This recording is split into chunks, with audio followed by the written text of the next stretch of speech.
Obsidian Orbital, thanks for having us. This one goes out to all the commanders out there. It's called Victory.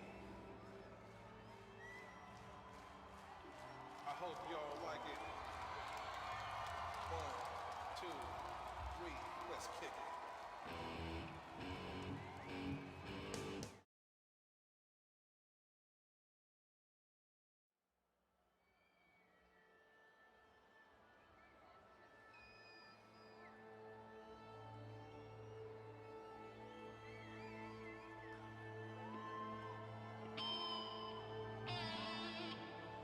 Obsidian Orbital, thanks for having us. This one goes out to all the commanders out there. It's called Victory. I hope y'all like it. 1, 2, 3, let's kick it.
And welcome, everybody. Good morning, good afternoon, good I never know what to say at the beginning of that, because I guess it's technically it's 3 minutes afternoon for me, but welcome everybody. And I am very, very pleased to finally see. We just wanted to really hype this, right? Like really throw this Yeah. out there for I think it's been a month now. Fellow Elite Dangerous streamer Psykit. I'm saying that right? Am I Psykit? Yeah, you're Yeah. saying Okay. it right. Okay. You're Okay. saying it right. I thought I'd Psykit. heard you say it before. It's not. It's not as hard to pronounce as my name, but it's also wasn't. I wasn't exactly sure. So welcome. How are you? I'm doing well, thank you. Doing really well. Well, thank you for finally joining me. Psychic and I've gotten to know each other through the I don't know what I guess we call it the Road to Odyssey, the Frontier program for stuff around First Odyssey. contact. First I contact. think That's they it. call it first That's contact. it. That's it. I've been trying to refer to the Discord as RTO, Road to Odyssey, because I know that that's in there Okay. somewhere, right? Something like that. Yeah, I think so. Yeah. So anyway, and so we kind of talked about this a while back and thought we'd get together and just chit chat a little bit. And so today we're going to do just that. We're just going to chit chat some about her channel. I just pasted in her channel to both YouTube and Twitch. If you guys haven't followed her, go give her a follow. How many subs are you up to on YouTube, on Twitch at this point? On subs Or or follows? either. You know what? It's funny. I forget that it's follows on, or actually you have Okay. both on Twitch, right? I have. You have subs and follows on Twitch. I have. What are your stats? Let's just say it that way. I have like 2,300 followers on Twitch. Okay. And like 150 or something on YouTube, but I'm very green on YouTube. You have 159 now because I just Hey! subbed over there Oh, look as at that, well, look at that. right? Let me paste in that as well. So if you guys listening, go give her I'm putting in the wrong terms here. I even said follow her on YouTube. It's subscribe. I know that better. It's very strange that they're so different. I know it is. And with Twitch, because like my focus has always been YouTube, obviously, and like we're streaming on Twitch right now. I've always streamed to it, but I've never truly made it a priority. Obviously, it's always just kind of been a like bonus in a way kind of thing for me, right? I usually have I'll have a third or a fourth the number of viewers on Twitch that I usually have on YouTube. And so, if I'm right, a follow is kind of the equivalent of a subscribe, whereas subscribe is where somebody has either taken their free, like Amazon Prime, like explain that to me, because because I think I get it, Prime but Gaming. So yep, a subscription on YouTube Yep. is like a Prime Gaming subscription. Yep. So you get one free sub if you have Amazon Prime, basically. that you can give to To anyone.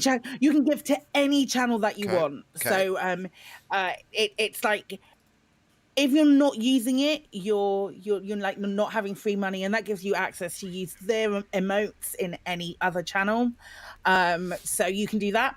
That's one way of supporting somebody for free. It's the equivalent of like a join on Okay, I tell you what.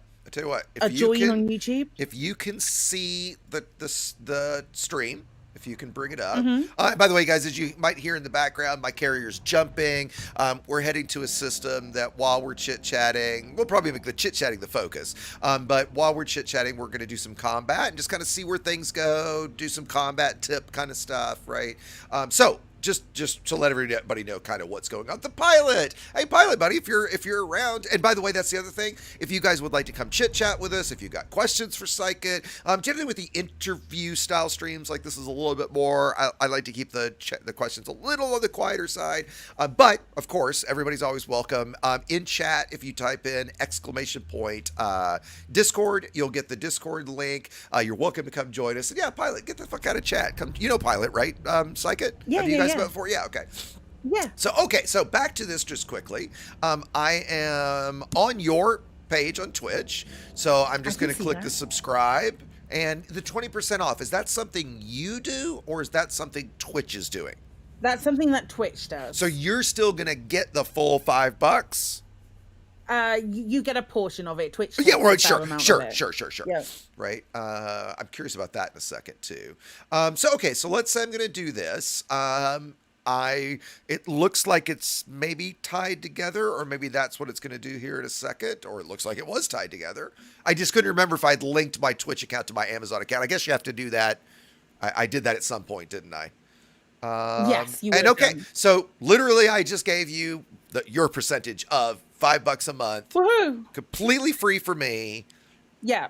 There you go, people. So the thing with Prime is that it doesn't renew automatically. Normally, if you just were to click on the tier 1 subscription and pay the monthly fee, that would be something that would automatically renew, and then you stop that renewing. You can go into your subscriptions and stop that renewing. Your Prime sub just runs out, and then you would have to physically go back in and literally once a month I have to come in here and click again. Yeah. Oh, that blows. Or give that to any channel. The only reason they do that is because it's free. I know. So they make you have to work for it. I know. They assume that they for you assume that I am certainly going to forget to do that. So what it comes down to is you're going to get $5 from me over a year, not 60. There you go. Oh, that's rough. And I've got a couple, I don't want to go too much down this rabbit hole necessarily, guys, but I am kind of curious. I remember looking into Twitch Prime and thinking, holy shit, that's not worth it. I don't care at all for the little bit that I would get out of it. And because it seemed like a huge pain in the ass, or seemed like there was something restrictive about it versus YouTube or something. What is the downside to setting up to earn? Like, what does it take to earn? Maybe that was the other thing. Maybe I didn't stream on it enough or something like that. Like, what does it take to be able to turn on, subbing? What did subbing? Okay, so to or partner, is that partnership? Is that what's called? No, it's not partnership. Okay. So okay. To unlock subbing, you need to be an affiliate. Okay. The way that you do that is you have to have an average. Oh, it's been a while. I think it's an average of 3 people watching you concurrently for. I'm gonna quickly Google. Yeah, that's okay. But X number hours of week kind of thing. Yeah, There's like a But what about, like I was saying, on the kind of the more contracty type side in terms of like requirements, or you can't stream here? Am I making that up, or no, are there... No, you're not. So when you become a Twitch affiliate, you agree to have your channel your Twitch channel. You exclusively stream on Twitch. So if there is somebody who is like streaming on Twitch and YouTube, it's very unlikely that they will be an affiliate, because you sign up for that, basically. Yeah, okay, that's what it was then, because I cared much more about streaming to YouTube than I did to Twitch. Boy, that is quite the schnoz on the vet, isn't it? I'm trying to set up just while we're chit-chatting. God, I love the Corvette so much. So paint job. I like the thing. It's my favorite. Pilot, what's going on, buddy? I like the face you got on the side there too. I noticed it was very subtle. Yeah, the thing about the vet, like the what's this called? The onion's head skin, right? It's sadly way overused, but it's my favorite skin for the vet. I just think it looks so great on the vet that it's what I run. So also, hi, Sai, how are you? Hey, I'm good, thank you. How you doing? Not bad. Everything good? Yeah. Is Exigeous treating you right? Because I'll beat him up for you. I mean, it's kind of sus. I'm not gonna lie. I'm trying. I love that you said sus, given that you were my introduction to Among Us. And what's funny? So that first night we played and all streamed together, I want to say out of, what did we play, 10 games? I think I was imposter like 6 or 7 times. Since then, in the roughly, let's say, 50 games I've played, I think I've been it like 5, 6 times. Right? Like my ratio, just like, and that one time we played recently, we played like 20 games. I wasn't it once. Right? So it's just like, okay. Right. I got my streak out that first game. So we're talking about Among Us. It sucks when sucks when you don't get it. When you don't get when you're like stuck being like Billy crewmate. Just over and over and over, right? Yeah. And then the one time I get it, what happened? Like, I mean, like I got They're busted really immediately, just away. really bad Yeah. luck. Like just as I go to kill somebody, Every somebody rounds the time. corner, right? Like something like that. So anyway, if you've not played Among Us, grab some friends. It's fantastic. In fact, that leads me a little bit of a segue. I'm planning to. It kind of dawned on me. Oh shit! It's less than 2 weeks away. I believe, if I'm right, that the 16th is the anniversary of Elite, the 6th anniversary. And so I was thinking about having like I don't know, like maybe even a 12-hour stream or some sort of stream that day and see if I could line up a bunch of you guys, a bunch of different creators and streamers to, stop by at various times. And I'm thinking of playing various games. Like in the past, neither of you guys have played this, but I think you should if I do this. I created Elite Jeopardy. So we came up with like a Jeopardy board. Some friends and I came up with a whole bunch of trivia questions in different categories, like the whole thing, just like Jeopardy, right? In fact, do you guys know who he doesn't play anymore? He got banned. Who Harry Potter is? Yes. Okay, yeah. So Yeah, Potter we know and Potter. I and a couple other senior players like that, we all played Elite Jeopardy a couple times, and it was a blast. I think I played once with Yamix and a couple of those guys as well. So anyway, Actually, I watched you do I watched you do Elite Bingo, which seemed really fun. You had built like a little web page for it where you could actually click the boxes. Seemed really interesting. what did we do Yeah, well, so there's a web page that we did for Jeopardy as well, but I'm trying to think of what we did bingo for. Was it for? It must have been for one of the live streams, like a YouTube. Oh yeah, it was definitely one of the events where they were announcing. Yeah, something, they were you know, announcing something, and we had bingo cards. Yeah. Was that? Anyway, so I'm going to try to come up with a number of different games like that, that we could all kind of just play, reminisce about Elite, that kind of stuff, right? It's not the round number like last year was at 5 years, or you get what I mean, but still, pretty good milestone. So why don't we use that as maybe a quick segue as we're talking about the game, because I want to let's talk. I want to talk about the game and your thoughts on a few things. Obviously, want to talk about Psykit, like how you got into streaming, about everything you do streaming, all that kind of stuff. But the first thing, why don't we talk about the hot topic that folks might be curious about, the buffs to combat. What do you think, Si? I love it. I honestly do love it. And I've had lots of conversations about this week. I think the improvements are great. I feel like they're a step in the right direction. We maybe have a little bit more to go until it feels like they're absolutely comparable to Other pay? like Yep. mining, for example. Would you agree that they haven't gone nearly far enough? I would agree that they maybe need to go a little bit further. I don't think necessarily it needs to be. Well, okay, so let me make my suggestion, because I've given this quite a lot of thought, especially in giving it a lot more specific thought after the video I put out a while back. The first thing I'll say, by the way, because I haven't really spoken, I guess I talked about it a little bit on the stream the other night, right? But to me, I guess the way I would say it is, first of all, I'm very encouraged and excited by the fact that for the longest time, the community's asked for changes like this. I personally asked, a couple months ago or weeks ago, for them to make changes. They're making changes. That's a very good thing, right? Now, I didn't have much confidence, I don't think any of us did, that they were going to get this right in the first place, right? But they're making changes. They're trying to make this better. I think that's awesome, just in and of itself, right? As far as what they've done, first of all, I think I think they've gone about this, unfortunately, a horrible way, in that what they should have done was made these combat changes first and nerfed mining last.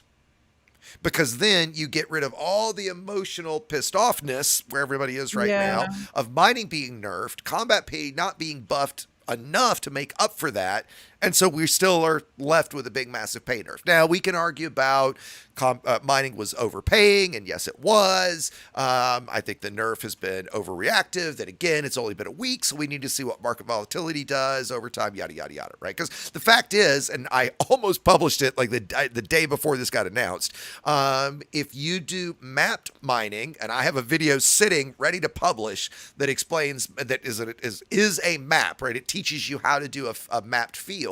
You can do 300 tons an hour.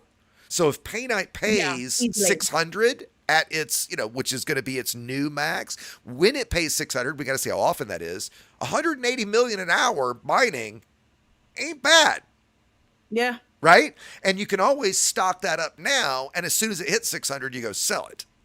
Okay. Mm-hmm. So unless you need cash right now, which obviously some people do. And by the way, passing your missions is the way to do it right now. So anyway, so I think what they should do with combat pay is I think the next buff that it needs should be a multiplier based on your rank. That way you don't over buff starter players, because last night in a brand new Sidewinder, bone stock, right? Brand new account, winged up with a friend, but in another brand new reset account, right? In the starter system, so we weren't being, boosted by a friend or anything like that. We made 10 million an hour bounty hunting without a kill warrant scanner. Yeah. Okay. I think that's great. I think that's borderline on the high side, but I honestly think it's great. It eases that beginning game. You now freed up to move on to a Viper or to a Vulture pretty quickly, right? It gets you engaged and gripped faster in the beginning. I think that's a very good thing, right? So now an hour of exploration. Let's say maybe not even in the starting area, but Sure. as soon as you get that, you can leave the starting area. Sure. If you pick enough of those, and I have a video that explains this, but if you can go to every station in the starting area and pick up and explore the galaxy mission, Okay. which will net you the 100,000 credits. Yeah. If you pick up all of those and then turn all those in, you have enough to buy a detailed surface scanner and a better FSD drive for your Sure. Sidewinder and a Sure. full scoop. Sure. And then you go do Road to Riches. You've made 27 million in an hour. Yep. Easy. Just still within the bubble. Yep. And so given that this is I am assuming your point there is, given these are both in line with each other, this is a good thing. Right? Because now you can choose off the bat to go make your first 10 million in combat, or you can choose to go do it with Road to Riches, basically. Right? So yes, great. I think it's awesome. So now here's because again, I do think it needs a further buff, but let's say I'm going to be extreme, and let's say I want it buffed an additional 9 times. Well, for a starter, that's too much. Okay. If all of a sudden I can literally make 80, 50, even 40, 50 million my first hour, broken. Okay. So you buff it based on your rank. There are 9 ranks, right? With elite being the 9th rank. So if you're elite, you have a level 9 multiplier. And let's just say for simplicity, that's half of what your rank. So level 9 would be 4.5. So it's 4.5 times the current bounty is what elite player would get. That's what I would suggest. Because then let's say your master, I think that's right in the center. So let's just say master is rank 6, right? It gets a 3x buffing, right? Rank 3 gets a 1.5x buffing. So it's progressive, right? All the way up to the top, so that the higher ranked you are, the more encouraged you are to move on. Since the ranking is exponential like that, right? It matches with the ranking. To me, that seems like a very simple way to buff it on a curve based on your presumed skill and progress level. Okay. So you do that, and then how do you also then apply ranked payouts to exploration and to... It would have to be equal. It would have to do that with exploration. Well, and you'd also have to do that with trade. So how would you apply those as well to make that fair? I'm just playing devil's advocate. No. I think that's great conversation. I think that's a false dichotomy. And I don't think you compare the two, because here's why. We're talking about combat rank affecting combat pay. If there needs to be a subsequent balance to either, and I agree that there does, to either exploration or trade, and I actually would argue that trade is pretty balanced. We can talk about that in a second. Exploration, I'll give you, could use a boost. Although, well, let's talk about both of those in a sec. But I think that the right way to address their pay issues would simply be to address their pay issues in the right way, rather than again, using what I would consider a false dichotomy of your combat rank. When we talk about like what rank the ship we see of each other is obviously our combat rank. I think your trade rank or your exploration rank could maybe affect trade and exploration pay in some way if you're going to that kind of thing, right? I guess then that raises the question I would ask you: what are your thoughts around around trade and exploration pay? I think you rank up too quickly in trade.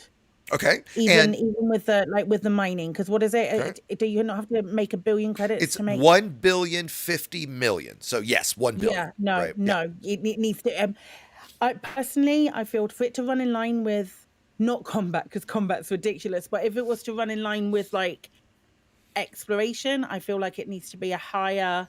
You need to be able to have to make more in order to reach that rank of elite. It is. Let me ask this.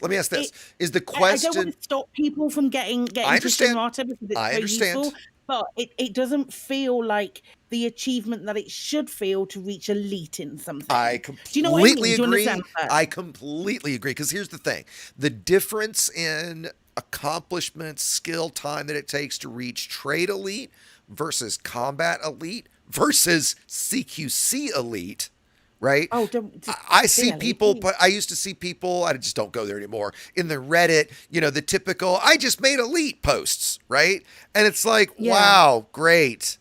You're trade elite. Let me guess. Congratulations. I mean, there's 1 billion of us, and it takes, you know what the record right now is, speed run from 0 to elite? 6 hours Isn't and it 4 like minutes. 20 minutes? 6 I hours. saw someone Well, say hold 20 on. Let's minutes. clarify. Yamix did it in Not 20 on the fleet minutes, carrier. boosting Okay. himself on a carry. Yeah, I'm talking unassisted starter account, right? Like from brand new to elite is 6 hours. That's fucked up. Quicker. Right. I reckon I could do it quicker. I'll do it in a stream on a new account. Sure. You know what? I can do it quicker. Hey, I've hosted speedrun competitions before. Now, I would love to see you do it quicker, but I tell you, man, when you get into it, 6 hours is fucking fast to 1 billion credits. But regardless, I would absolutely challenge you to do that, right? If you can beat that, let's see. I got to do something. If you can beat that, I will donate. I'm trying to think of something kind of cool to do here. I will donate. This is kind of small, but I'm small. I'll donate $50 to the charity of your choice if you can break 6 hours. Oh, heck yeah. How about that? Oh, Right? I mean, I know it's only $50, but that's a good fun little bet, right? January, before Odyssey comes out, I'll get out 6 hours in January, and I reckon I can do it. Okay, that sounds I'll do great. it on a stream. Oh, you know what would be fun? Let's do this. Let's do a live stream together, and we'll race each other. I start at 12. That's Okay. like 6 a.m. That's fine. I don't care. I don't care. That's fine. I'll get up that early. So seriously, we'll schedule it. We'll do it sometime in the new year, and then we'll do it this way. The loser donates $50 to the charity of the winner's choosing. How about that? Yeah, absolutely down with that. Okay, awesome. 100% down with that. Yeah, that sounds fun. Let's do it. Okay. I reckon we can both beat it. Here's the thing. It also depends on what things are paying at that right now. I don't think there's any chance you could do it that fast, right? With mining in the state that it's in. Okay. So that's my point, right? And when this was done, it was when Pay Night was kind of at its peak. So that's why I don't know that this is attainable. I still think you could do it. All right. Well, we'll see. Not like this fleet carrier. I have a question. Yeah. What you got, Pilot? Are you both going to use third-party tools or not? Oh yeah. So absolutely. I know only a fucking idiot would play this game without third-party tools. By the way, everybody, Pilot is right now doing a playthrough without third-party tools. Oh, it's so hard. Yeah, exactly. And for this, no. I mean, I would be willing to agree to that, but holy shit, that would slow us down, right? No, it's not going to happen. I wouldn't do it. No, I kind of agree, right? Do you? I don't know if you guys.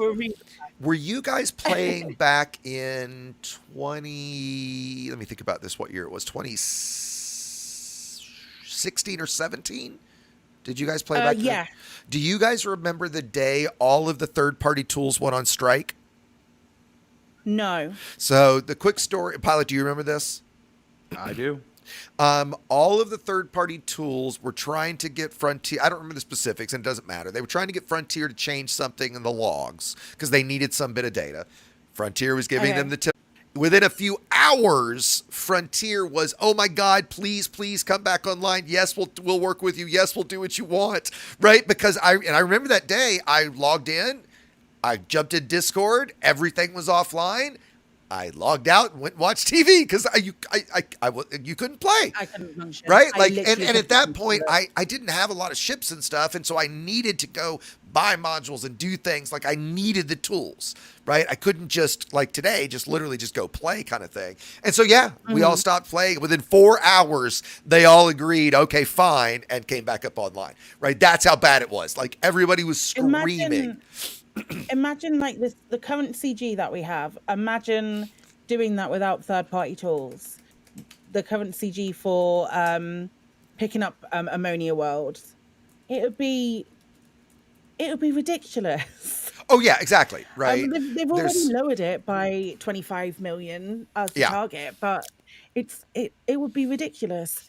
Yeah, and so let's get back a little bit back on track. I want to get back to the credit stuff, right? So we were getting specifically about the buff around, like, kind of my thoughts around a further buff around combat. It seems like we both agree that I hope Frontier is listening to this. I haven't put together any specific feedback yet, but I'm going to. That great first stab, but I hope you realize only a first stab. We're still, no. Now, the other thing you can do is you can still use massacre missions. And the best I've done so far with massacre missions on top of this is about 110 an hour. So you can make that kind of money once you're fully allied and stuff, because they didn't affect wing missions, which I think was the right call, because wing missions are already paying very high. Right? I mean, you could already make 100 million an hour if you knew where to go. You had, a fully engineered vet, a wing of vets, that kind of thing, and you could just slay through things. So let's go now to what we were talking about, kind of trade and exploration. What are your thoughts around pay there? Do you feel like those are balanced or they are out of balance? With their, let's clarify too, and we also need to clarify the question with what we're balancing to, because not only do we have to balance to other careers, but we have to balance, I think, to their skill and risk level as well. Right. I feel like exploration could do with a buff. Okay. Not like a massive buff or anything along those lines, but a little bit of a buff so that it runs a little bit more in line with some of the other stuff. While it's not the huge risk versus reward, it's exploration for sure is a lot more of a time sink than. And what are you? And let's clarify a few things here. So when we talk about exploration, are you talking about, because there's obviously two ways to do exploration. There's literal exploration. Exactly. I was going to say, there's literal exploration where you're searching for things, and then there's I'm making credits as fast as I can with Road to Riches. I mean, it's gonna be difficult to differentiate between the two when you're literally just going, okay, you've discovered X, Y, and Z, and it's a payout. Right. I think first discovery should certainly pay a hell of a lot more. Okay, I would absolutely agree with that. Yep. I think codex entries should pay a lot more because they're like first discovery for you. Yep. That kind of thing. Those are the bits. Those are the exploration bits that really, really matter. Not I think necessarily surface. so much. I think surface probing, also mapping a planet, should pay quite a bit more than, because right now, if you guys don't know, the most efficient way to do this is, you go to, I've got a video, and I think Pilot does too. You go to the Road to Riches tool, you say where you are, you only search for Earth-likes or water worlds that are, X number of light seconds, which that's what they're going to be anyway because of the way it works, but X number of light seconds from a star, go, and you literally fly to the system, you lock that planet, you fly up to it, once it's scanned it, you go to the next one, and you just go bang, bang, bang, bang, bang. You don't like in the past, you could map them, but it doesn't even make sense to map them anymore. You can do it so quickly and make so much without it, and it's not fun, it's not gameplay, right? It's just jumpy, jumpy, jumpy. So the points to what you were saying, Psykit, all the things that you were just bringing up are gameplay, right? They are you doing something, right? So it's additive in terms of your enjoyment, and you should get more pay for that, right? So I completely agree, right? In terms of trade, I honestly, and by the way, what are your expectations around max payouts for exploration? Again, that I would include Road to Riches in that. It's difficult. It's difficult to say. Let me pull up the. I've what done it as is at the much as moment. 30. Okay, normal I would say is about 10 to 15, but I've done as much as 30 in a like in a DBX with a good jump range. Starter ship, like you said, Sidewinder, you're probably more in the 10 to 15, like we were talking before. Mm-hmm. So, and does that sound in line with? I'd like a question if Yeah, I yeah, could. please. That's why you're here. Realistically, if you watched the official stream yesterday, you saw both Arthur and No, I Bruce. missed it. I missed it. So if there's catch me up if there's something I missed. Basically, they got walked through how to do combat, and I don't By think they who? actually ever hit. I don't want to butcher his name. I think it was Star. Salty Singularity. It was. Salty Singularity. There it is. Yes, thank you, Sai. Okay. That's right. Never even heard of him. Basically, they got walked through how to do combat. I don't know if they actually ever ended up hitting the Hazres or not, but yeah, they said, wait a minute, this is easy, and they made a couple $1 million right off the bat. Now, were they walked through combat correctly? Yeah, relatively. I mean, I Okay, only got to okay. stay a little while before the. I was gonna say, how cringy was it? I mean, Anyway, it could be great. By the way, I saw whoever Salty Singularity is, not trying to shit on anybody. Just I don't know who they are. I've seen lots of really, really. Salty's not in our group. It's all the Is he? streaming Say? people, man. It's all the streaming people. They're coming to take us. I'm telling Yeah, you, no they're more shit. powerful than He's we a are. He's a Twitch streamer. Yeah, but he's a not. Twitch He's streamer. not in the first contact, is he? I mean, it's not somebody I No. know. Is okay. Okay. No, he is. And also, just to be clear, I think it's great that Frontier's been engaging with us and continue to engage. Well, in some ways, I think it's that they're continuing to do this, right? So that's cool. It just Well, let me get to it. yeah, So, please. Sorry. But basically, they got walked through. I said, wait, wow, this is easy. You know, we can actually really do this. So that's actually kind of the problem I'm coming up with, is that if you are a new pilot, like brand new, fresh Sidewinder, and you actually know what you're doing, you don't even have to be particularly good at it, you can rack up about $3 or $4 million credits in the matter of an hour or two. Just hopping into a Hazres, following the police. Oh, Get- dude, getting a I was few making. kills. I was making 10 in a beginner Sidewinder last night. Yeah, there you go. Right? I mean, Yeah. on one hand, that's not good, but on the other hand, yes, absolutely, combat needs a Oh, I wonderful think it's. buff. And I would disagree. I think on no hand is that bad. I think on every hand that amount is awesome. I will tell you, I will ask you why, and I'll tell you why I think so, and I'll ask you what you guys feel on the issue. Is that the first couple ships, the Eagle, Hauler, Adder, et cetera, Viper. et cetera. Yeah. Viper. They're all cheap. Right. They're meant to Yeah. show a progression here. Yeah, very and quickly, too. realistically, running up to 10 million really quick, that'll get you a very nice Viper 3 to go out and play with, all A-rated. But you're skipping the parts where you upgraded the little modules from E class to D class to C class, et cetera, et cetera, et cetera. Well, you're certainly going to go straight. Even if you stay with the Sidewinder, you're going to go straight to A immediately because you're going to your to A, Mark. first run. You're going to. I mean, a fully outfit Sidewinder is only about 1 million credits, right? So you're going to earn that in. I earned 2.5 million in 10 minutes. Right, Exactly. Like So two ships, here's the like two question. ships, and So it's Sidewinder time, right? By the way, just quickly, hold on, let me jump in real quick, pilot, just for a mechanic thing with Psykit. Psykit, why don't we go ahead and head to one of the highs? I see Okay, I'll there's get you in. okay, great. I see you in my instance. I see several out there. Just follow me. All right, tell you what, ladies first. You head, and I will follow you. How's that Okay. sound? So you just pick whatever Sure. one. I'll hang behind you in Super Cruise. Make sure your beacon's on. I think it is already, and I'll drop is, on your yep. beacon. So sorry, and by the way, That's okay. you know, we are. I've seen a couple people ask, "Are we in open?" Of course, we're in open. If anybody wanted to come join us again, you're welcome to jump in the Discord.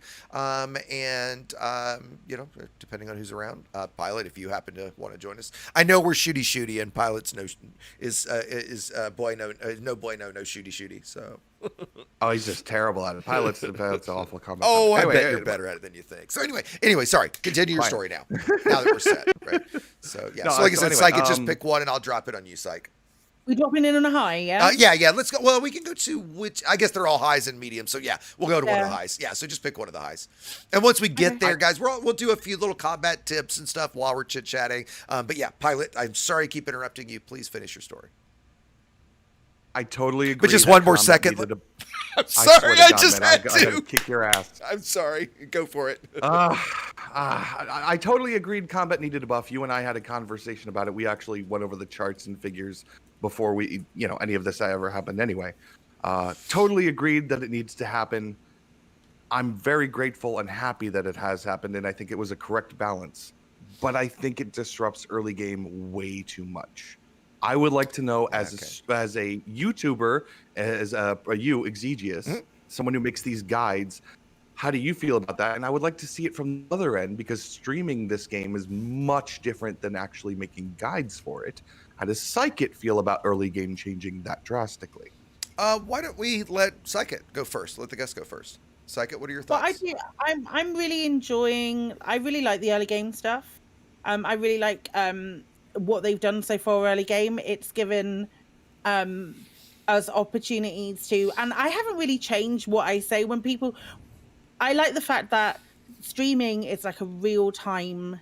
People can come in, ask questions. Can give real time responses. We can give real time guides. Like there's quite a few of us who will just drop everything and do whatever we can to help out a new commander that drops in and like give them a most advice that I can. That hasn't really changed for me yet. As far as the advice that I give has been pretty standard, even when mining was paying out as much as it was.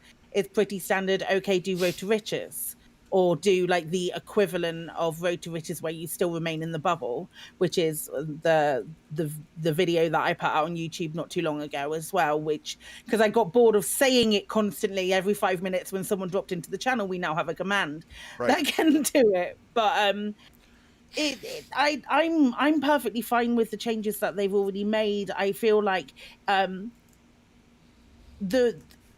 real wealth has been and still remains being in engineering materials, and those are the things that still remain the highest grind to get. It's all well and good having all of the money buying, but money's not the hard and thing. stuff. Materials Yeah, have always money's not been. yeah, Totally agree. exactly. Yeah, The totally agree. materials are the thing which is gonna change everything. Yep. So that's sort of my thing. I've also had people drop into stream and say that they think that the combat payouts are too high, and I'm Really? Like, yes, yeah, absolutely. Wow. I think they've made it too much. They've done too much with it. Oh wow! I find that so absurd still. I mean, because we're still talking. The best that I've done is 20 in a vet with another vet and an FDL, all three fully grade 5 engineered with high skill PvP combat pilots. We did 25 mil in an hour. So I'm flying a ship with a 29 million credit rebuy, and I still can't earn that in an hour. Yeah. Right? Like just no. So why don't we do this, Psykit, while we're chatting here, right? Let's just go around and slay target to target. I'm gonna follow just so we don't have to talk a whole lot necessarily. We just keep chit chatting, and we won't make if we take a while to kill something, no big deal, right? I'll let you. This is my time to relax. Awesome. So I'll basically follow your targets, right? So whenever you open on something, I'll just follow around behind you. We'll kill that, and then let's kind of see what we earn here while we do this, right? So now, for me to answer the question that Pilot asked, I think it affects early gameplay in a very positive way, in terms of it eases that really, really tough credit burden at the beginning, and lets you start to advance and branch out a little bit much faster than you otherwise would have been able to. And I don't think that's a bad thing. I think that now, and it's interesting we're talking about this because right now, last night or yesterday morning, I guess, I started filming for a longer series of that's more like how you should play Elite Dangerous from the beginning, right? So it'll cover everything from, you know, early credits like this, and my suggestion is going to be like, how would I tell somebody to play the game? Well, it's do combat till you get, if you're a combat guy, right? Do combat to earn 100 million. Once you've earned that 100 million, go do the mission board for a while, right? Don't progress past maybe a vulture, right? Make sure you fly a Viper or a Cobra in that amount of time. So I don't think it's about rushing the early gameplay to me. It's more about giving the player a lot more choice in that early gameplay and not forcing them into things or into such a slow progression that we lose them. Right? Because how many players, do we know that and we know personally have done this, or certainly we would think have done this. They get into the game, they think it's great, they play it for 20 hours, they're so lost, they go nowhere, they barely can do anything, they haven't really progressed at all, and they quit. Right? And I hope that for those players that are the combat guys, because this obviously kind of only helps them, and we can have arguments about other ways to buff early gameplay, but I think it's a good thing. Right. I personally don't see it.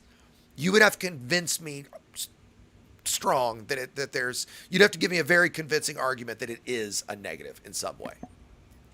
I think, honest to God, I don't think it's a credit issue, but I do realize, and I've seen that all of us, streamers, YouTube people, all of us, all over the board, we're still focusing on the same thing because that's what people are looking for, which is how to make as many credits as quick as possible. Oh, I agree that focus, by the way, my target, Sai, I agree that focus is wrong. Okay. Yeah. Right. And in fact, like a video I'm working on right now, I spoil what the video is, but at the beginning of it, the point of it is I'm like, look, hey, now that we don't have to focus on credits anymore and can have some fun, right? Like, let's talk about ways to have some fun, because exactly. let's it's a matter remember of that. Well, I completely agree. And the way that I look at it is, okay, look, they've nerfed combat, or they've nerfed mining. Combat pay hasn't been buffed enough. So in this downtime, let's enjoy some non-credit activities that we play just because we fucking love Elite, and this is what Elite's good at. Right? I've always said there has to be, you have to take into account the fun of an activity as well, right? And combat, for me, Sai, another thing, let's go back to ask Sai some questions. When you first got into Elite, or when you think of Elite, what is your jam? What is your gameplay in Elite? Are you a combat pilot? Are you a trader, a miner, explorer? Like, what do you see yourself as? So when I first started playing Elite, I started playing Elite because my husband and my best friend were both playing Elite. Okay. And they went, nah, you're not going to like it. Don't worry. You play it for a little bit. You might not like it. And we're like, here we are, like 3,000 hours later.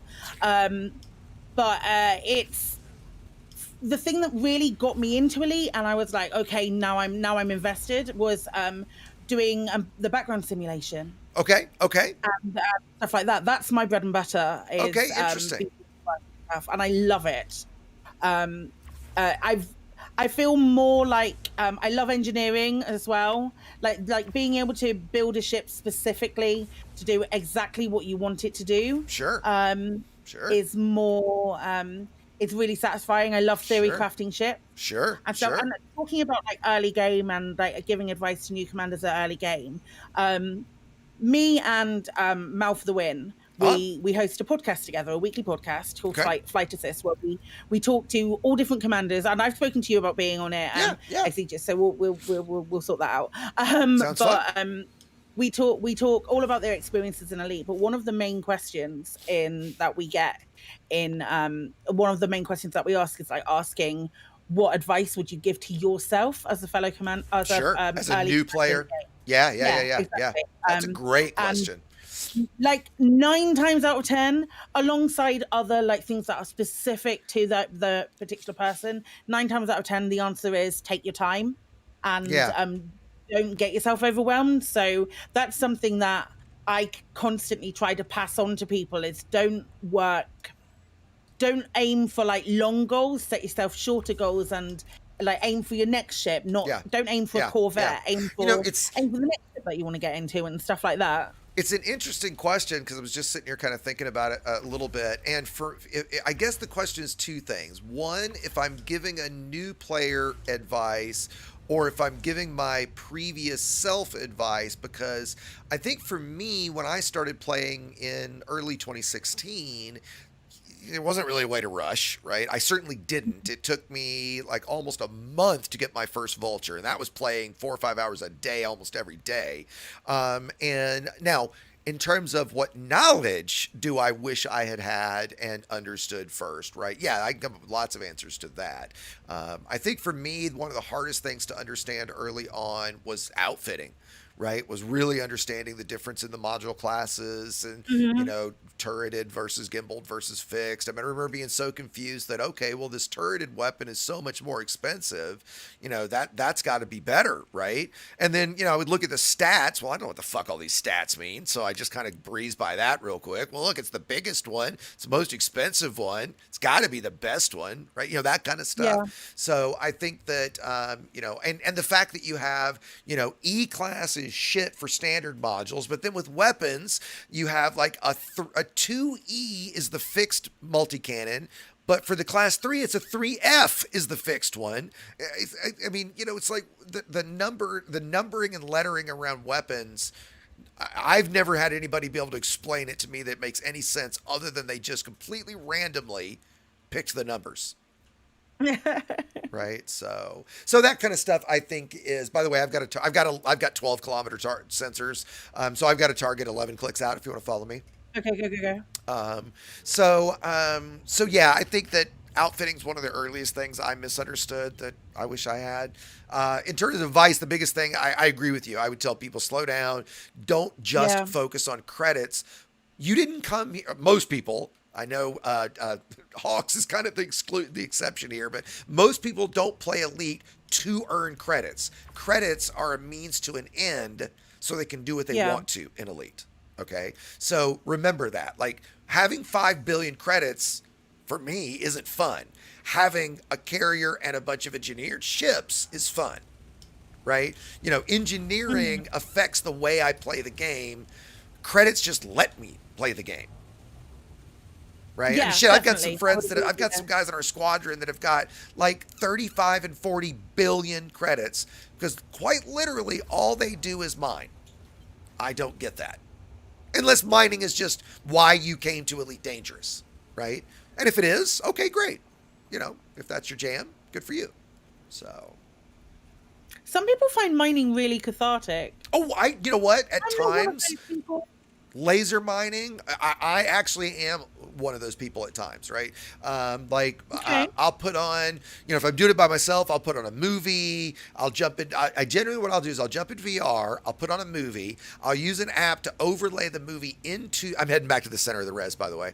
I head to the center, or I put a movie on. I jump in VR. I overlay that movie into VR, right? So that it feels like I'm sitting in a Type 9. Doing my work, like I live in the future, right? The immersion here. I'm doing my work and just I have my virtual monitor in front of me, just like I would do at work, right? And if I had a busy job, I'd probably be watching a movie at the same time. And I watch a movie while I mine, super relaxing.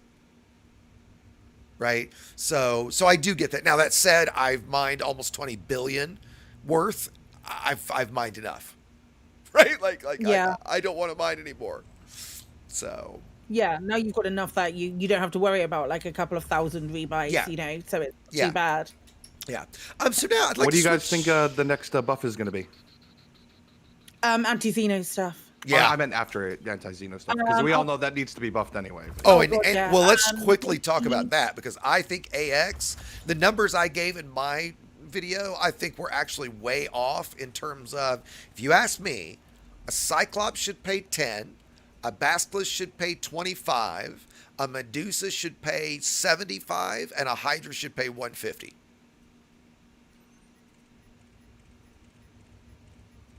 Tell me I'm wrong.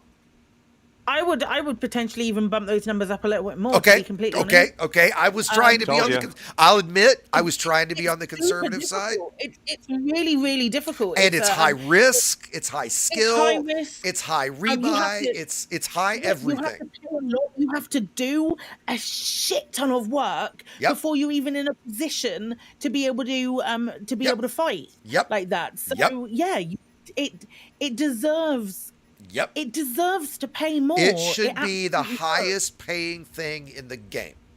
It is Hell the yeah. highest skill. It requires the highest build ship, the most time to build that ship, to unlock all the different weapons. You are not going to go kill a Basilisk even without an engineered ship and guardian weapons. Now, I'm sure that's been done by somebody like Malingo from AXI, right? But I'm talking, there's less than 10 people that could kill a Basilisk in an unengineered, unguardian weapon ship.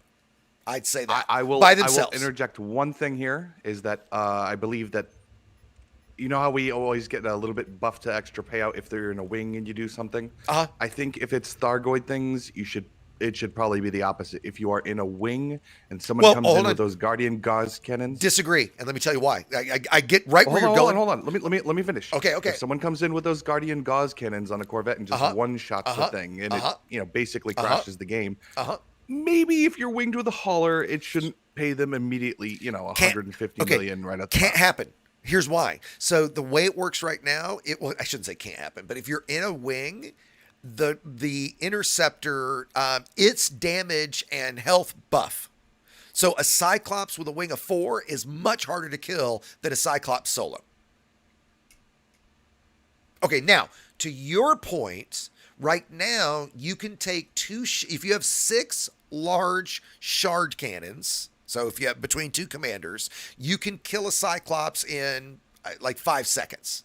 Right? So I agree that something would need to be fixed in that, because now at 10 million, you could probably make 100 million an hour just ganking Cyclopses, right?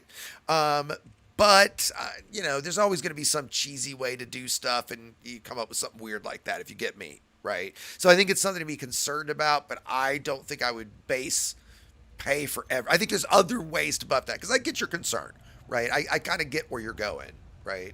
But hell, bring a hauler into an instance like that and see if you can even live long enough to get right to make that pay. Right.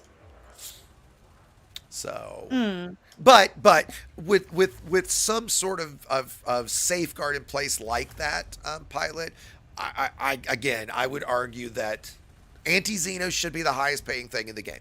That would be my primary argument. The only thing that requires more skill, more work, more ship, more engineering is PvP. And I think we all agree that PvP should not pay credits. Right? I think it would be bad. I disagree with that completely. I think the cap that is already in place for taking out wanted commanders, it caps at 2 million. I think that's ridiculous. Same. I think it should be uncapped, and yeah. I agree with you entirely. Okay. It should be that people should be responsible for those actions if they're I think potentially they should be places where like anarchy systems. If you want to have like organized PvP, do it in anarchy systems where you can't get get fines like for we it. do, Is that like in right? Sand 2. Sand 2 is anarchy. Yeah, in Sand 2. Yep. I'm hoping that is the case. 100%. But I'm very much of the opinion that it's By the way, Sai, we got another human here. okay. I'm gonna assume they're friendly until they're not, and if they're not, we'll have a little bit of fun. Let's see. Well, let's put it this way: they've got a collector limpet, so if they're outfit that way, they're not a threat to me. And he says he's friendly. He says he's friendly. This is my favorite farming method: is doing collector limpets with a. Oh, we got it. All right. I don't have any out at the moment because I forgot to put limpets on the ship when I left. Sure. But, I just mean I'm in a fully PvP PvP fit. I'm in a PvP fit one, so I just mean that I've got enough defenses that I'm not gonna get I killed. definitely am not. This is fully PvE. Yeah, no worries. So anyway, back to what we were saying. So we were. I don't think that it's I don't think that it should be capped. And I saw Crispy say how they're going to stop friends from just killing each other if it's uncapped. They're not. But at the same time, it feels like if you're doing something like that, it need.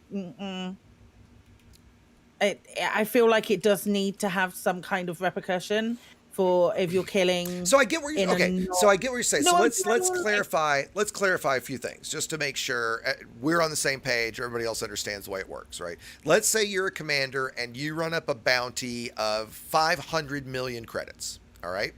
I kill you. And you're wanted. I kill you. Uh-huh. I get a max of 2 million. I believe it's per faction that your bounty is with. I see Pelly jumped in. Pelly, do you know? I'm correct about that, right?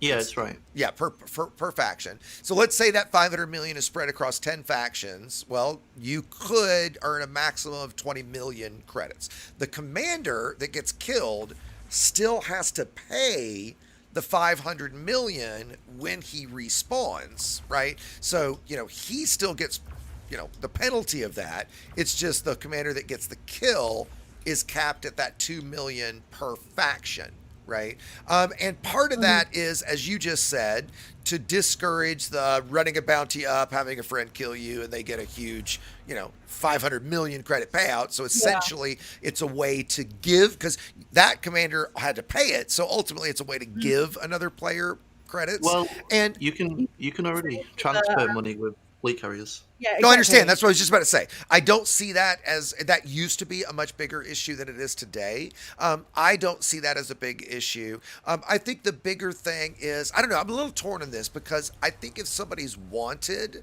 I don't really have a big problem with it, where I would say I don't think it's, as much as I enjoy PvP, I don't think it's a good thing to actively encourage killing other, like, in other words, if I would not be in favor of players dropping materials when they die. No. Right? Because then that's an excuse to go kill commanders, right? Just for their materials. Right now, killing a commander that's already wanted, right? That's a different story. He chose to he got himself wanted. He's fair game now, right? So, so I think, at this point, I think you're putting most of us in a bad position where we have to defend something and say, I don't think there's an excuse needed for people to go pop other commanders I for agree no too. particular reason. I agree too. Lord Braben needs that rebuy. I agree too. Is the common refrain I've been getting lately. Right. And yeah, by the way, right, like hunting other commanders and killing in combat just for the sake of combat, again, absolutely. I'm not trying to put that down or I mean, that is an active part of the game. Fuck the marketing materials used to say, or just hunt other commanders. I mean, that's the way it was worded. Right.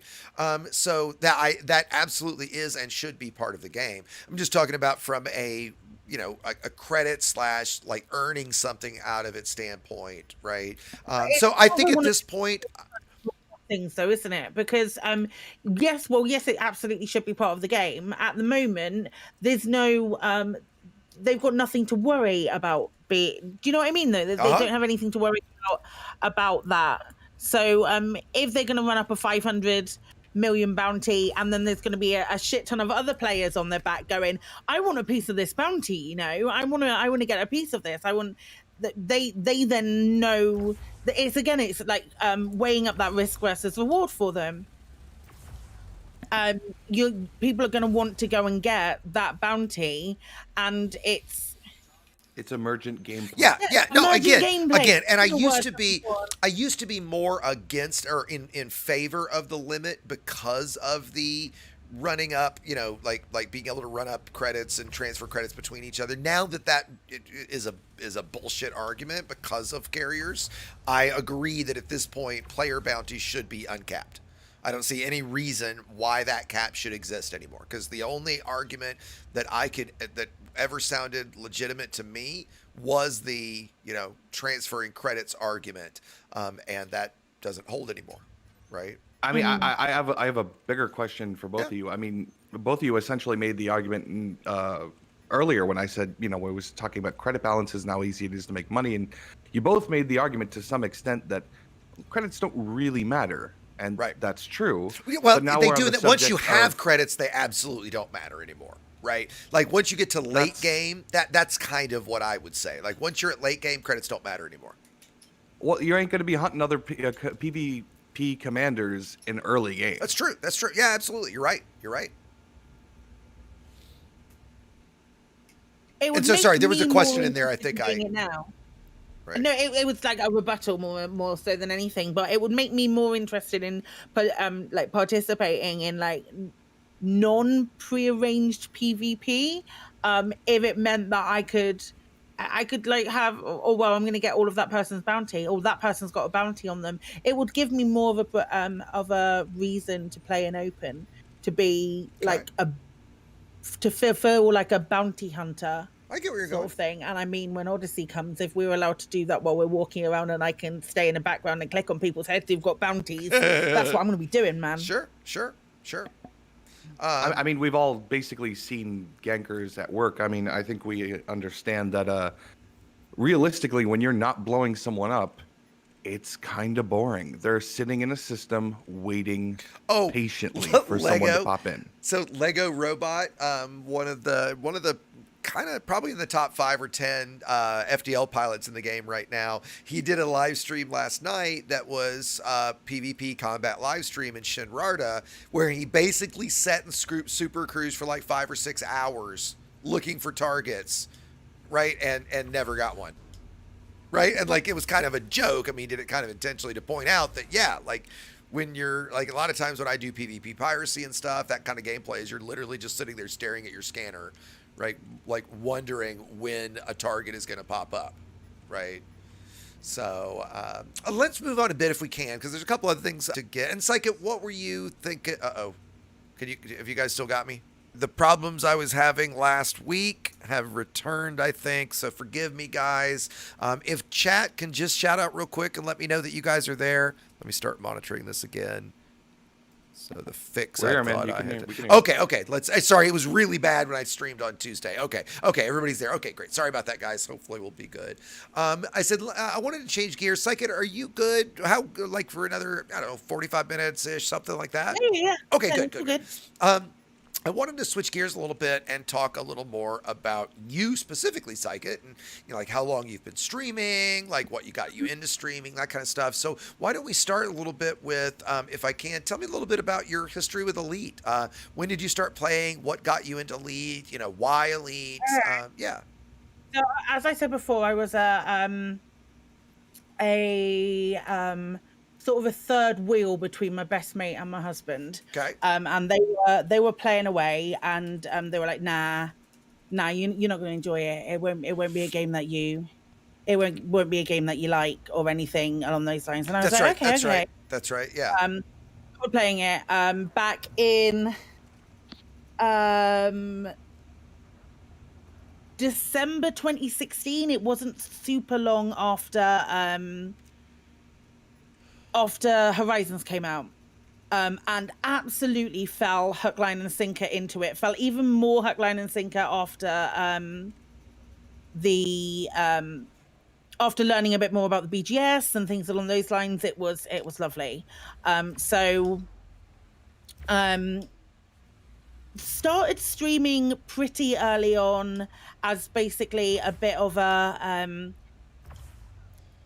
I'm just gonna stream my gameplay and stuff, and then we moved house. We moved to Wales, like 2 years ago, something like 2.5 years ago, something like that, and decided to sort of go, okay, let's jump straight in and do more and more streaming and stuff along those lines, and I did quite a bit of charity stuff, and then ended up being.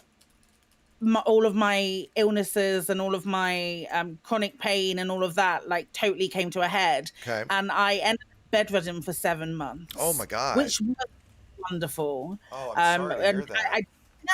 No, it's okay. And roughly, I just wouldn't if I can ask, if you don't mind me interrupting, like roughly 24 hours. Roughly how long ago are we talking about, Sai? Oh gosh. Over a year now. Okay. All right. I came back to streaming on the 14th of April last year. Around that, I came back to doing it, and I went back to doing it pretty much what I do now.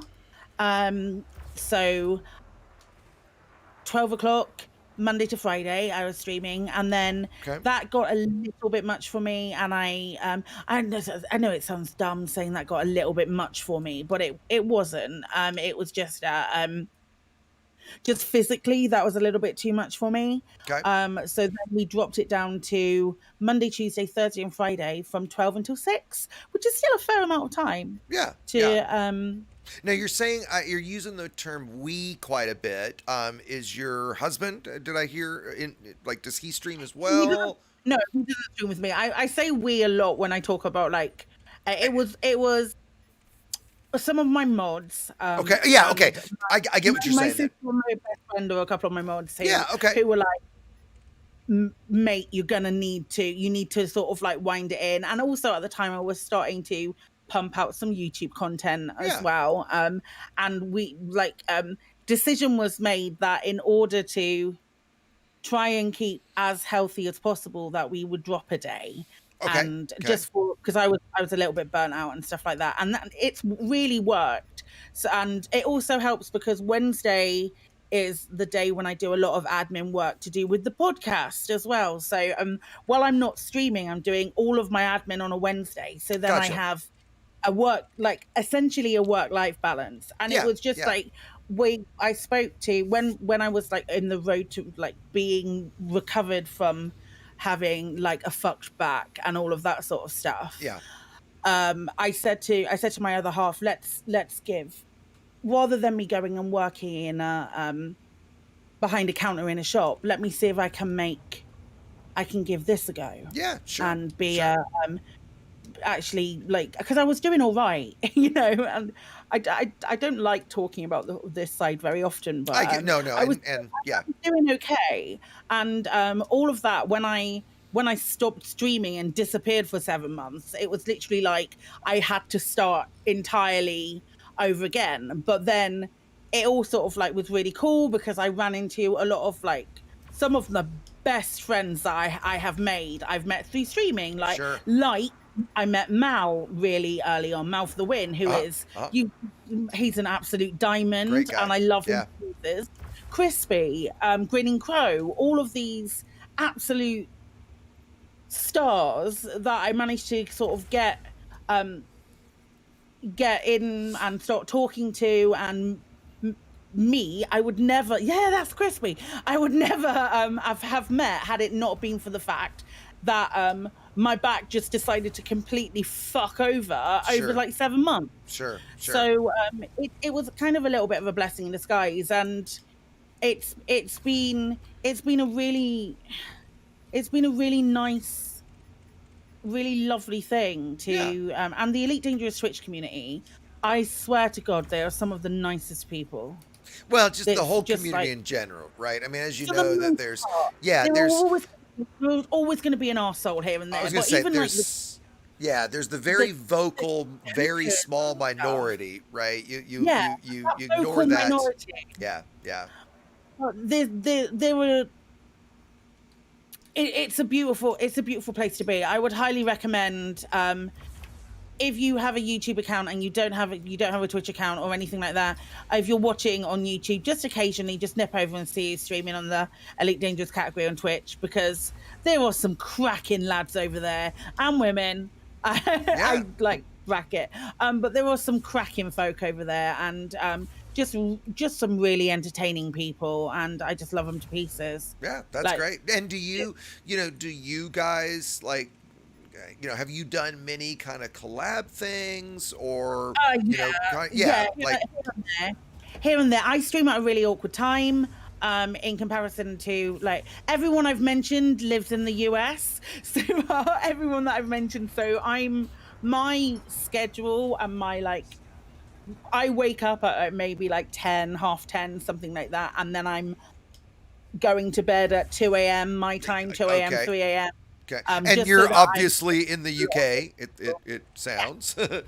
What part, if I may ask? My accent is a big giveaway. I live in exactly. Wales. Well, I live in okay. Wales. Okay. I grew up in Devon, which is like Hobbiton, basically. Okay. beautiful place. I grew up in Wales and I grew up in Devon and then moved to Wales really recently for work. And Wales is beautiful. It's Yeah. a really Okay. beautiful place. Okay. If you ever visit the UK, check out Wales. There's some beautiful castles and the countryside is glorious. Okay. The only time I've been in the, because it was 2005, I did a multi-country, like it's almost like the European sampler. We did 17 countries in 22 days, something like that. Okay.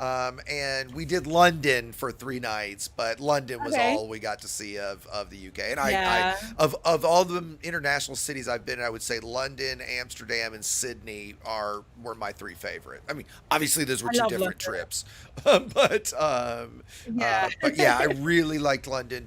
I loved London and for the history, Amsterdam for the Mhm. history and the beauty, and then Sydney because it was just such a. I almost felt like it was a city of the future. It felt like the part I was in anyway. I was in one of the nicer areas. It was really clean. Everything was new and fresh feeling, and it literally felt like, like a brand new city in a way. Yeah. So, by the way, just quickly, Twitch, everybody there, okay? I just got a weird error on Twitch. Okay, it looks fine now. So anyway, okay. So when did you first start streaming then? Couple years ago back, I'm Oh hearing. my gosh. Like when I was still living in Devon, but it wasn't like schedules or anything like that. We just like hopped in occasionally and I'd go, oh, I've got some free time. I'll load up Elite and I'll play some games. I also did variety streaming back then. So it wasn't just Elite. It wasn't even just like a focus on space games because now I play some other space games occasionally. But it was I played a lot of GTA and XCOM and stuff like that. But now it's when I went to it like properly was when we moved. So we moved in June. We moved to Wales June like 2 years ago. Okay. And then doing it more with the focus of like let's make this what I do. Yeah. Would have been in April. Okay. April of this year. Last year. Well, of last year. Okay, gotcha. And yeah. So when I sort of like, started recovering. Gotcha. And then what year did you start playing Elite? 2016. Okay, gotcha. And you said that primarily, first and foremost, you consider yourself a combat pilot. Is that right? I would consider myself a jack of all trades, master of none. Okay. I do a bit of here and there of everything. I like exploring on occasion. Okay. I like a lot of stuff. I would say I'm primarily someone who really, really likes looking at charts and seeing how Okay. BGS is working. So and no stuff wonder like that. you love BGS. I fucking love the BGS. Right. Literally finding out that there was this depth to Elite. Yeah. I kind of sort of fell into it because the people in my faction who were working BGS just sort of stopped, lost interest in the game, and I was like, wow, no one else is going to pick it up. I guess I'll do a shit ton of research and see if I know what I'm talking about. Right. And that was like sort of 3 years ago. Okay. Around that, three and a bit years ago, and now then they gave the faction to me. So I must have done something right. That's great. And yeah, there's a lot of new people in the chat, so I'm going to ask you guys, and it's a nice segue, if you could gently explain the value of BGS to yes. Thank you, Pilot. Because asking the question. Yeah, thank you, Pilot. So quickly, guys, BGS is background simulation. So everything it's everything that you do in the game, for the most part, that when you're dealing with a very easy example is when you're dealing with the mission board and you see, 10 mission givers. Each of those mission givers is a faction. Okay, you see right now on screen, I'm targeted to Jeremy Curtis of the Gang of Pandan faction.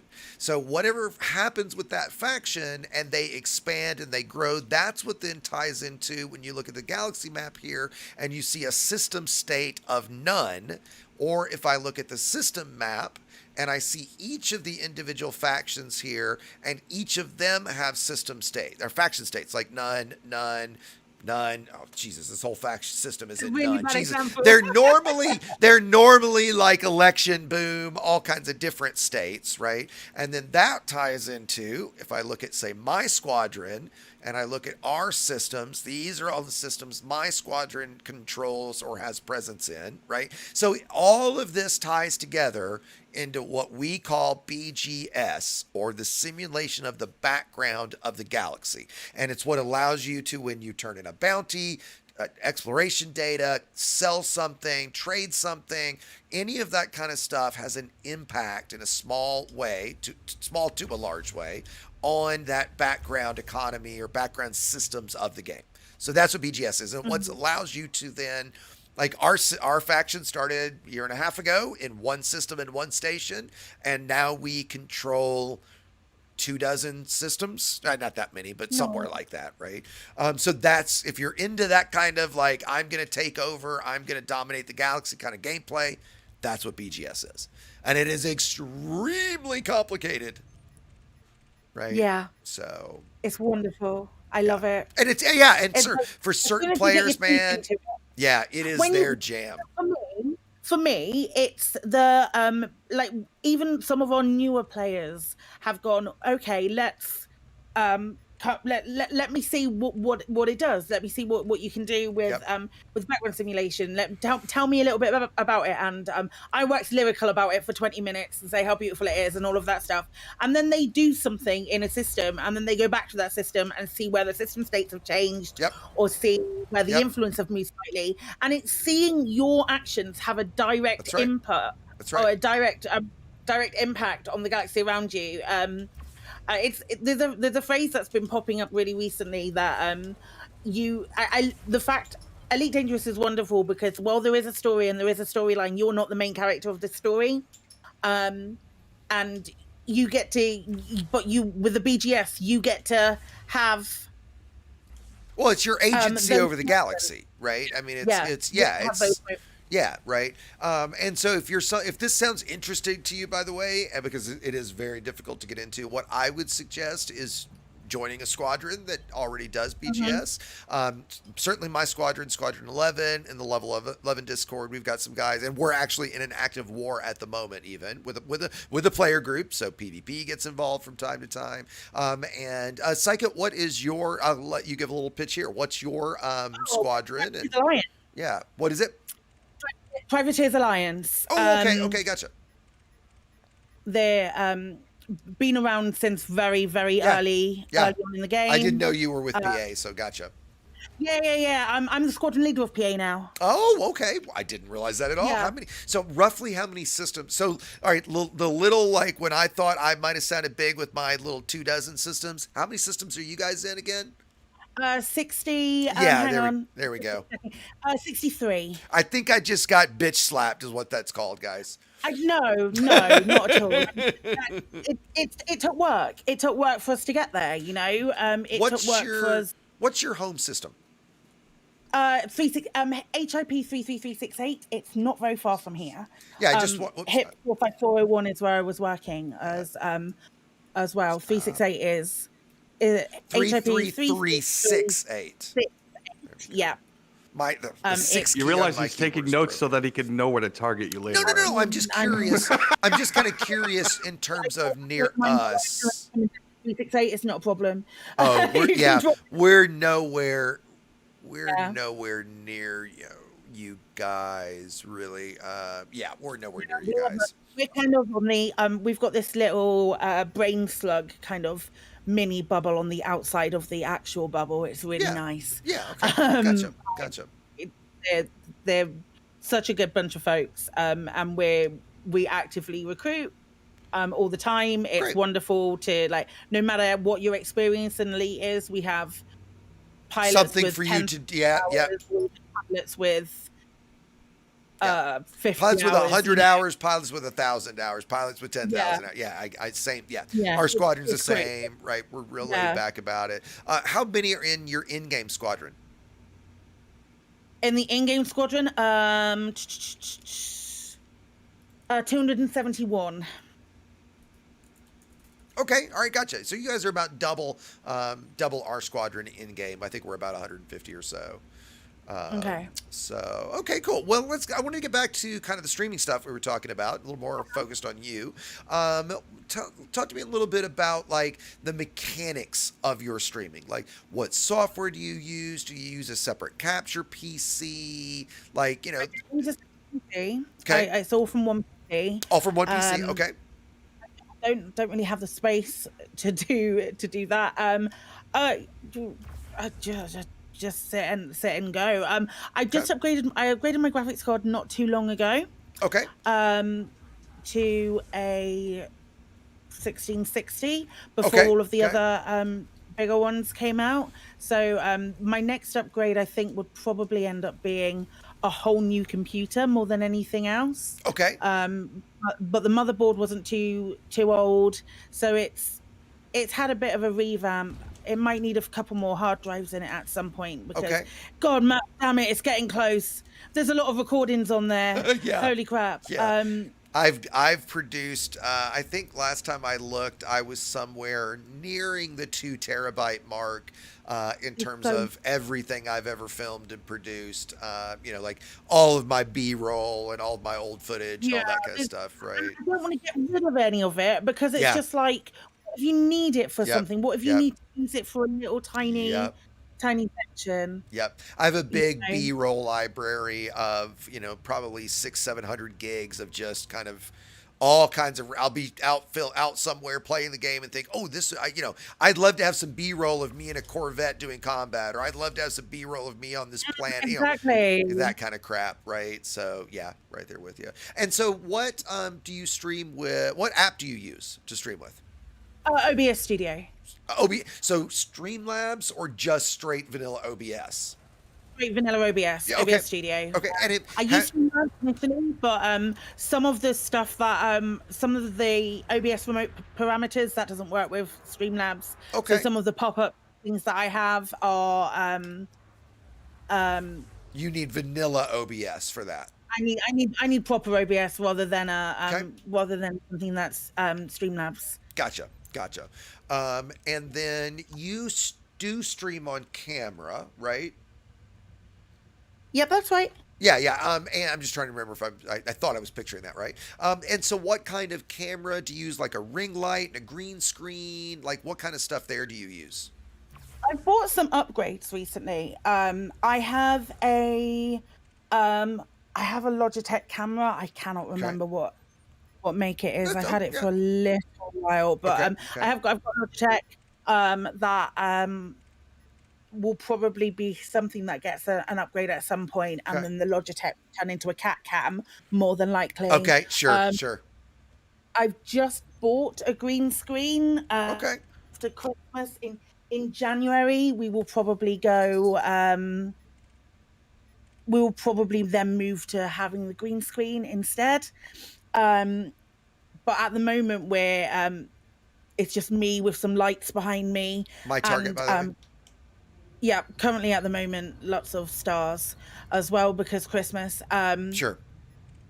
But yeah, that's about it. What sort of green screen did you get? Just a cloth one, or a fold-out one which folds out so I can. Okay. I stream from. Is it the Elgato one? Is that the one you're talking about? No. Okay. Not a roll-up one. It's like one that you fold down together, having a like a circular thing. It pops out like a tent kind of thing. Yeah, I gotcha. So my setup is a bit strange in the fact that because myself and my husband play a lot of computer games, our gaming PCs are actually in our lounge. Okay. So we have a section of our lounge that is sort of partitioned that becomes where our gaming PCs are. So I stream from the lounge, and we do have an office, but it's locked down at the moment. So he uses the office for his bits and pieces. So And, I you know, basically stream does from the lounge. I mean, lounge it works really well. does lounge maybe translate to living room for us? Den, living room. Okay, gotcha.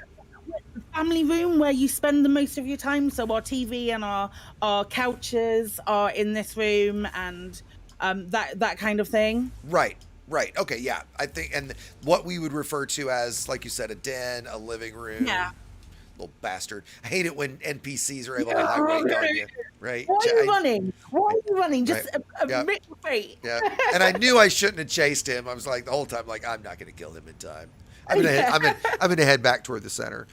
So okay, and so then you mentioned that you guys play other games. What is your normal type of game? Dungeons and Dragons. Oh, okay. So fantasy kind of stuff. No, like I play so many other games. I love first-person shooters. I come from a first-person shooter background. Okay. First-person shooters. This is why I'm so excited about Odyssey, is because it feels like it's worlds colliding. Okay. And everything coming together. Well, you know, it's funny you say that, because like I grew up on first-person shooters as well, and you know, have been an old school FPS player my whole life I didn't too. catch what you said then. I didn't catch what you said about what you grew up on. Yeah, so I grew up on first-person shooters as well, and so it's funny though. I in a way I haven't really thought of it like you just said, which I kind of gives me something to think about, because I've not been all that excited about Space Legs, because you know I don't play Elite for walking, I play Elite for flying, right? I've been like, I've always wanted other priorities in Elite if it were me making the rules, but that's a good way, that is a good way to look at it, I'll say. And by the way, I've got a target. It's pretty far out, but there's I'm nothing already else targeting around. him. It's all good. We can get there. Gotcha. Perfect. And so let's go back. Let's go change gears again a little bit to, or I was just asking, like, what other types of games? You were saying first-person shooters. Do you play other sim games? I play Overwatch. Who's your main? I'm a Diva main. And Mercy. Diva or Mercy, really. I've probably got 100 hours of Overwatch, so not a ton. Okay. Every minute of it in terms of online multiplayer, every single minute is Mercy. Really? Yep, I love playing support class. Yeah, I love playing support class, and I just and you usually don't have to fight for it, right? Because not that many people want to play support. No, right. I love Overwatch. I can't wait for Overwatch 2. That's going to take up so much of my non-streaming time. Holy shit! What? Do we have a release date for that yet? No. Okay. No, 2020 is a cesspit of shit. Well, of course it is, right? But we're gonna, I'll certainly play a lot of that with. I play that with a lot of I've got a core group of friends that I play that with. Sure. Played GTA 5 so much when it first came out. Okay. Absolutely adored that for a long time. But yeah, other than. So yeah, you really are a jack of all trades, aren't you? In that sense. Yeah, I don't play a lot of sim games. I play the other thing that I spend a hell of a lot of time doing. I play Dungeons and Dragons 3 times a week. Okay. Twice. Actually, I haven't played it at all this week, which is very, very strange. But I DM twice a week and I play once a week, which is absolutely my passion. I adore Dungeons and Dragons. I'm such a nerd. Holy shit! I come across as such a nerd when I start talking about D&D, even more so than the BGS. But I just adore it. It is. That's great. I have a draw that is completely devoted to dice. I don't play enough online. I don't play in person at the moment, but I used to a lot. But it's honestly, it's just the best experience being able to enter that sort of fantasy world. Yeah. And play with my mates and sure. like that whole it feels like a narrative. Being able to create a story with friends and like having that personal narrative, with like being able to sort out a narrative between all of you and like RP driven storytelling is just so wonderful. It's such a good time. Yeah, right. Sorry, I talked about it out there for a moment. No, and that's one of the things, like, you know, the storytelling element and stuff that obviously Elite is so lacking in, right? I mean, you know, I've always thought that was kind of good and bad in Elite, in that I like that it's very much, you know, here's the tools, here's the galaxy, go, right? Yeah. But I wish there was more interesting lore and story that you could uncover, right? That, you know, by doing missions and stuff, there were things to investigate and puzzles to learn. And, you know, and so much of what we do when it is a puzzle, even to unlock like a Guardian module or something, is you know, something you do once, it takes maybe 5 or 6 minutes, and then you wind up having to do that like a half a dozen times for some reason, right? You know, there's never like, how great would it be if there was like a quest, you know, where you had to go here, do this, get this piece, go here, do this, and it was really like a multi-stage thing, right? It's lacking in that, and even like your follow-on quests don't actually mean anything to your just having something that it's not even like making you that main player in your story, because I certainly wouldn't want that. I wouldn't want to be like the main character of Elite Dangerous. I never want to feel like that with this game. However, having a little bit of ownership, or a little bit of that being able to see like something that maybe takes a couple of days that you follow through to the end. Sure. And then you're like, oh, okay, that's done. Yeah. Let's find the next little story to be a part of. Well, and it used to be when I don't know if you guys remember the Rom-Ta mission, right? That was all the decoding the thing, right? Well, yeah, everybody then would just go cheat, and once it was figured out, they would just go do it, right? But I mean, that puzzle was extremely complicated, right? Took a lot of time to work it all out, right? And we just don't get that kind of stuff, I think, nearly often enough, right? So let's see. There was something else that just popped in my head a second ago. I was going to ask, what's your control scheme? Are you a keyboard and mouse, HOTAS? I played with controller for the first 3 years. I now have an X52 Pro, and it is fucking beautiful. Yeah, do you like it? Oh my god, it was like relearning to play the game. It really was. It was completely. And you were coming from a controller or from keyboard Played with and an mouse? Xbox controller. Played with an Xbox controller. Okay. Started playing with an Xbox controller. I still use the Xbox controller for detail surface scanner for the FSS. I still use it, and I also use it for SRV driving. Because I cannot get my head around using a HOTAS. You know what? So the way that I would suggest somebody to drive the SRV would be, you know, your throttle is your throttle. Your twist, your twist is your steering left and right, and then pitch and roll would be your, if you're flying, your, you know, if you've got your thrusters, your pitch and roll, or it would be your turret, right? Yeah, I'm terrible at it. Okay, gotcha. I use my pedals, so I fly with pedals. So my pedals are my steering, and that way I can be in the turret and drive at the same time, right? Because I can steer with my feet, and then I can move the turret with my stick, right? So, well, that's great. How long have you been playing? Yeah, how long have you been playing HOTAS controls? Oh God. Longer than I think, and I'm still not used to them. Okay. Probably 4 or 5 months now. Okay. Probably around that. That's not that long. Yeah, exactly. Yeah. It's certainly not the length of time that I was playing with the controller. I can still pick up a controller and play. Like I haven't. Yeah. Like I haven't. Yeah, like I've missed a beat. Playing with the controller. Yeah. Oh yeah, that's proper muscle memory, and I don't think that's ever going to go away. But sure. I love playing with the HOTAS for the for how tactile it feels. Absolutely.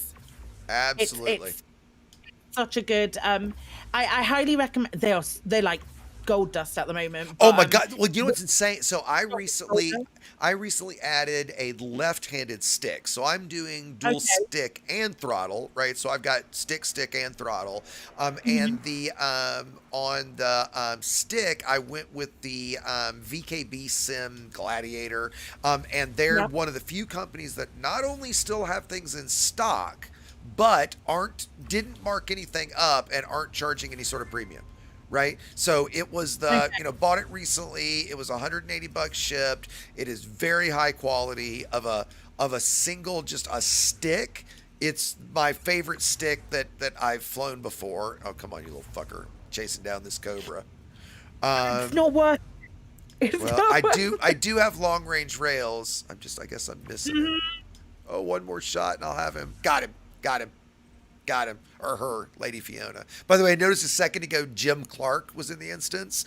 Jim Clark, being a Brit, you know who Jim Clark is? Any racing fans out there? He was a famous Formula One driver that died back in the 60s, I think it was. Anyway. So HOTAS controls, and then 2D. Have you played in VR before? No, I haven't. Oh, I okay. I would love to. The only thing that I've done that's anywhere close is like a Samsung Gear VR simulator thing, and then sure. app. So not like the greatest resolution, but enough to make me know I really want to try this in VR. Yeah. Really want to play in VR. But, if you can I ignore my husband enough as it is when I'm playing this game. I can't imagine what I'd be like in VR. Well, I would say that if you can get past, and this is a whole debate for later, but if you can get past the Facebook thing, and some people can't, but if you can get past the Facebook thing, the new Oculus Quest 2 for $300 for and now even used to be you had to spend another $25 at least or so on a cable. Well, now they updated it so that you can just literally use the cable that comes with it. And oh my god, I can't hit shit today. Is for $299. It is incredible value, incredible quality. I use the HP Reverb headset, and the G2 is just about to come out, or is just coming out, and it is arguably higher quality, because it's higher resolution, a little better color quality and stuff, but it's literally double the price. And to not only then have the Quest be that high quality with PC VR, but then to be able to get up, go into the living room and play standing room scale games on it as well, all for $300 is outstanding value. Again, we're not going to debate here today the Facebook integration requirements, because yes, very severe entry, and yes, I think it sucks that they did that, but that's a different conversation. But just from a technical standpoint, it's fucking amazing. I have one sitting behind me on the floor. I still have mine. So if you were going to get into it, that's a great way to do it. It's just, you said you've got a 1660, is that right?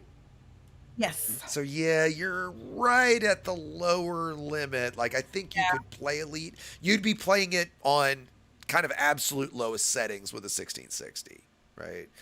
So maybe if you mentioned, by the way, I'm heading kind of back toward the center. You mentioned that you were potentially going to do a PC upgrade in the new year sometime. Maybe At once you some do point, that, yeah. It's not a huge priority right now, but and I would never stream in VR either. Agreed. Agreed. People who do, like Father Bill is wonderful, and Malik is excellent. They stream very well, but they're both very much trained or very, very good at keeping their heads pretty still when they're actually streaming. Right. I am not that human. I am far too Me too. I'm very animated when I talk. Yep, same thing. It's not a chance in hell that I would be able to do it. Yep. But when not streaming, I'd love to give it a go. I'd love to have a look. Yeah, it really does. I say this a lot. Elite without VR, like 2D Elite, is a very, at times, pretty space video game. Elite in VR, you're flying a fucking spaceship. Yeah. I mean, it truly is that big a difference. Scale as well. Yeah. If there's one thing I feel that Elite is, the main thing that I feel Elite is maybe lacking is that I am flying a massive ship. Oh, right and now. see, it's funny that you would say that in doesn't feel like VR. In VR, that is you absolutely get that experience, right? Mhm, The that's the thing. size of a Coriolis station when you're docking is just incredible how huge it is, Yeah. right? I remember the first time playing in VR that I landed on a planet. I was in an SRV and I'm driving along, and a buddy lands next to me in a Type 9, and just how massive the thing was at the time, right? It was just Yeah. shocking, like how huge it was. And you're right, you just like getting that scale in VR, because those that have played in VR, the one thing that is perfect about VR is the 3D effect, right? So scale and size and perspective of things is just incredible, right? Even if things like God rays and and screen door effect and that kind of stuff can take away from it, the scale of stuff is just unfucking real, right? So so yeah, I look forward to when you're able to do that. Yeah. So cool. Well, what are you thinking? What haven't we covered? I don't know. Anything else that that you could think of that was kind of on our list that we should go through before we? I'm thinking here in a Not that minute. Maybe we'll convincing. go cash in. Let's see what I've got. I've got.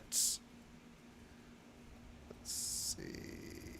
I've got roughly 6.3 million. What do you have? Yeah, 6.3. Yeah. So an hour ish of completely casually, not rushing around, just chit chatting, shooting. And we just made that's more than I would have made ever in an hour of bounty hunting. Like working hard with a wing of 4, like really trying. So yeah, I think it's a great first start. Definitely, I'd agree Right. with you there. I hope they It still needs a realize little bit- it. still needs a bit- Yeah, I it hope still they're. needs a little tweaking. Yeah, and I hope that they're take the input that we're not done, right? Like let's not let this be done. So Yeah, I know people are happy about it. I know that people are happy about it. But don't be too happy. You don't need to be too happy. It's okay. Well, Do it's you have okay cash to be. on your carrier? I'm sorry. Say that again. Do you have cash-ins on your fleet I do. carrier? I do. for bounty? I do. Okay, Yep. perfect. We'll do that Yep. then. Oh God damn it! I jumped faster than you, and I was nav locked to you, and I Ah! I rubber banded. Yep, you got me. Yeah. I do it all the damn time. I've said this so many times. I so wish that when you dropped on somebody, when you nav locked on somebody, that it immediately dropped you, right? I might be brave enough. No, we did. I don't see any. Oh, Kerm's here in system, Psykit. So we might have some friendlies. I'm pretty near my carrier. Do you see my carrier? Are you heading to mine? Yeah. Okay. That's right. Cool. Well, I will lock back to you just in case. So let's turn in, and we'll see what we actually both got. But I think it's a good first start. The good thing is, other than kind of mining right now, the game is now, I say almost. Recently, I could say this without the almost. It's in the best place it's ever been, right? Like credits are easy to get, right? Yeah, we had a nerf recently, but the credits are still easy to get, right? Materials have never been easier to get. It's never been easier to unlock engineers. There's never been more people playing. Somebody asked a second ago, just kind of briefly, a very general question about our thoughts on fleet carriers. You have a carrier, I assume. Is that right, Psykit? Yeah. And what are your thoughts on carriers? Have they been a good addition to the game? I love having it. I love having a mobile place where all of my ships are. That's basically why I use it. It doesn't go on expeditions or anything like that. It's Yep. That's exactly same exact here. Yep. I always said right before, when the lead up to carriers, I said, look, all I'm looking for in a carrier is the ability to take all my ships to one place to meet up with my friends all at once. As long as it can do that, I'm happy, and it Yeah. can, right? And what I found recently is we invaded another player group and took over their home space. Long, fun, dramatic story. But that system is, we wanted it because one of the reasons is it's a fleet carrier administration system. So that's where I normally keep my carrier now. And what has changed for me because of that is I can, like, let's say I'm going to outfit a ship or buy a new ship or whatever. I can just go into carrier management real quick, turn on whatever outfitting for whatever module I want, buy it, turn it right back off, and then turn the next module on, buy it, and then turn it right back off, kind of thing. So I don't have to have a whole bunch of money tied up in. I do sell some modules like fuel scoops and stuff, right? But I don't have a whole bunch of money tied up in weapons and hull and stuff like that. And I can just buy it as I need it, right? So I can almost just. I don't even need Jameson to a small degree, other than obviously the Guardian stuff and the stuff you can't sell, right? But yeah, it's become super useful for me in that regard. I still wish, and it still kills me, that we have the limits that we do, right? That I get 40 ships, and specifically the 120 module limit are just absurd. Oh man, you get 40 ships in every station, but you only get 120 modules across the galaxy. What? Exactly, right? So, like, the way that I do it right now is I've got 39 fully engineered ships that are on my carrier, right? Like my fleet of various ships. Then on Cement, a buddy's carrier, I have all of my ships that are just storage for modules, and there's like 35 ships there.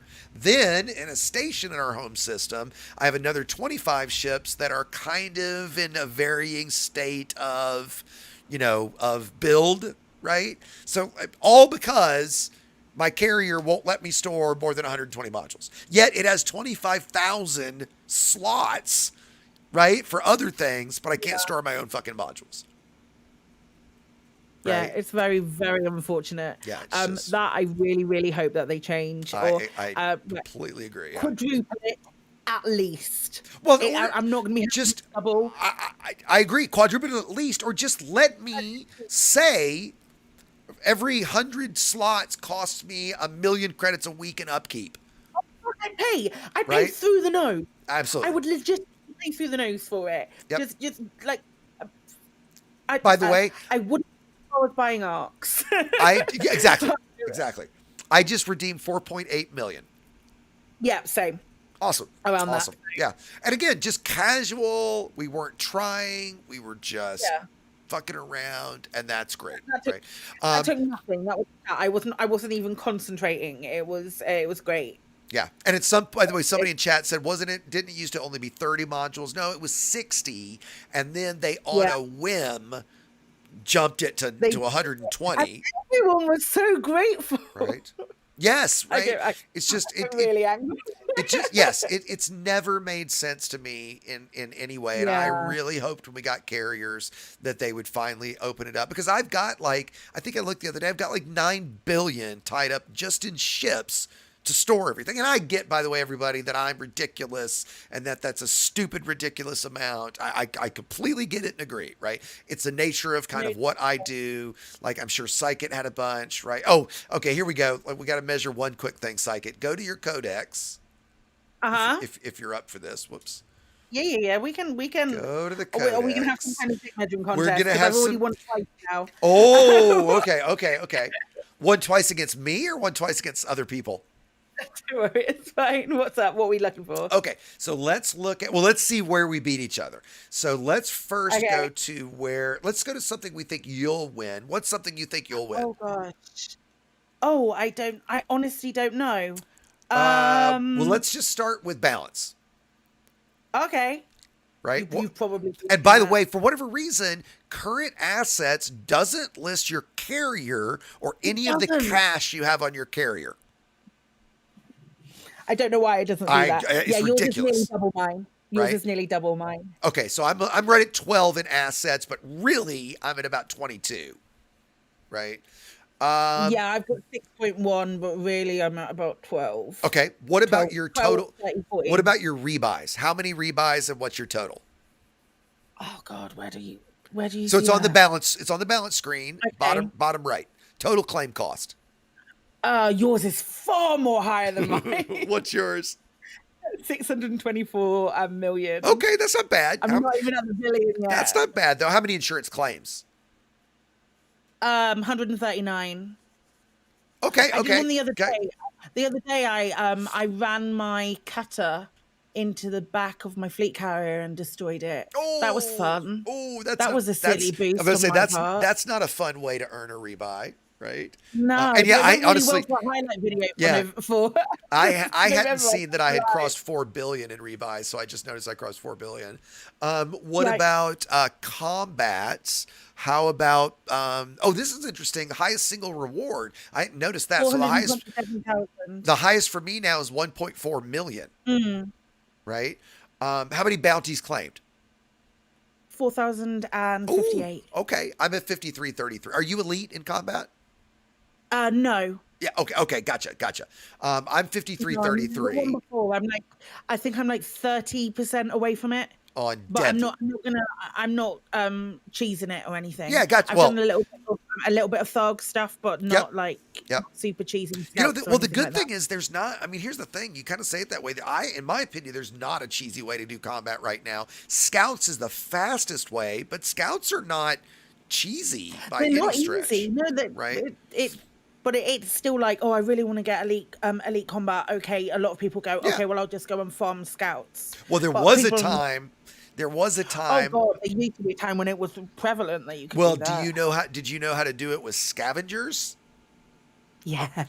Right? So for those that Oh, don't yeah. know, the scavengers that spawn at Thargoid bases or Thargoid structures, each of those scavengers individually counted as an elite level NPC, and there was a spot you could sit right above it where 6 of them would spawn. You would nuke all 6 with 1 or 2 dumbfire missiles, count to 5, 6 more would spawn.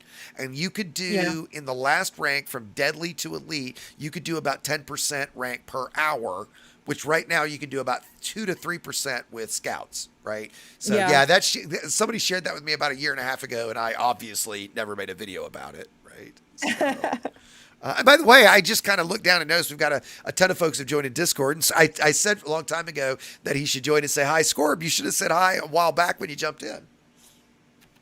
Oh, you were talking. Well, yeah, well, of course I'm talking. Leaving you to it. I'm always Hi, talking. Scorb. Hey, Scorb, Psykit. it feels like only I on would like Wednesday to we say had a nice something, long but I didn't want to conversation. interrupt. We did. It feels like only on Wednesday. Scorb's the guest on this week's Flight Assist Oh, very on our nice. podcast this week. Very nice. Very It's been nice. Great. Well, I It saw was a him in great conversation as well. Very cool. Very cool. I saw him in chat and I was like, hey, like, come on by, right? And then I just glanced down. I'm assuming you've probably been here for a while and I've just been yakking my ass off with her, Scorb. Yeah, but I had a face full of lasagna at the time anyway, so you didn't want to hear that. So Good. Well, I that's numbed that all up, and now Awesome. we're good. How you been, Scorb? I haven't talked to you in a while myself. I've been good. Good. I've been forgetting all the lessons that you taught me about combat. That was wow. That's right. So Scorb joined me. I was how many subs did I have back then? Like 10 grand. I was a lot smaller then. That was was that 2 years ago? It had to have been, right? Oh God, was it? I'm I'm still rubbish at combat. I could probably find it. But yeah, we did a basically like Exigeous teaches Scorb, ASCORBIU. Let's see if I can find it. No, I I've could got probably it. do with a refresher course if you're. Oh, up for hey, it. I'd love to have you Some join me point. sometime. In fact, really, like, honestly, any Tuesday, although that's probably a bad time for you, Tuesday nights is when I do quote unquote tutorial Tuesday. But yeah, let's ping each other offline. I'd love to have you join me for maybe another Friday like this. In fact, I don't have anybody lined up next Friday yet. So if you're around and wanted to do it kind of thing, that'd be great. I'm always up for that. Can I get in on that too? Absolutely, Pilot. Absolutely. You know what? That'd be cool. Let's I'll do this. I'll see how many others I can ping. Let's do a streamer, and Psykit, if you want to join too. We'll do a streamer, elite YouTuber kind of combat thing next Friday. Right? So we'll work out the details offline of who it'll be and everything. But yeah, I think that'd be a great idea. It sounds like fun. Does sound like it. Gents and It's like lady, it's been fun, but I'm gonna gotta take go, off. I gotta Pilot. do my own stream. All right, buddy. Take care. Take By it the easy, way, guys. everybody, if you're not subbed to Pilot, you're about to stream yourself, Pilot? Yeah. Okay, so guys, because we're going to wrap up here in a second. So as soon as we wrap up, go over to Pilot. Pilot, if you'll if you'll post the link to the stream in the live streaming chat channel, when we sign out, I'll post it to everybody to head over to you. Thanks, man. Cool, buddy. Catch Take you it later, easy, man. guys. Catch you later. Okay, so now the big one I wanted to go to, Psykit, back to our measuring contest here, is let's see, go to crafting. Okay. All right, number of grade 5. Grade 5 upgrades generated. Like less than you, but 2,210. Oh, that's pretty good. Okay, I'm at 7,500. And I love engineering so much. Yeah. Oh, absolutely. Right. I mean, yeah. I've done 7,500, so I obviously have an affinity for it too. Go to here's the big one. Go to Material Trader. Oh shit. Oh, this is gonna be embarrassing. And materials traded in the top right. So less than you. I feel so proud. What's yours? 28,000. Oh, that's pretty good. That's pretty good. Right? Yeah. Yeah, I've done a lot. You've got to trade down or up when you have to. Yes, right. And then let's see. Go to exploration. I think you might have me here in some stuff. Oh, I don't know. What's your total hyperspace distance?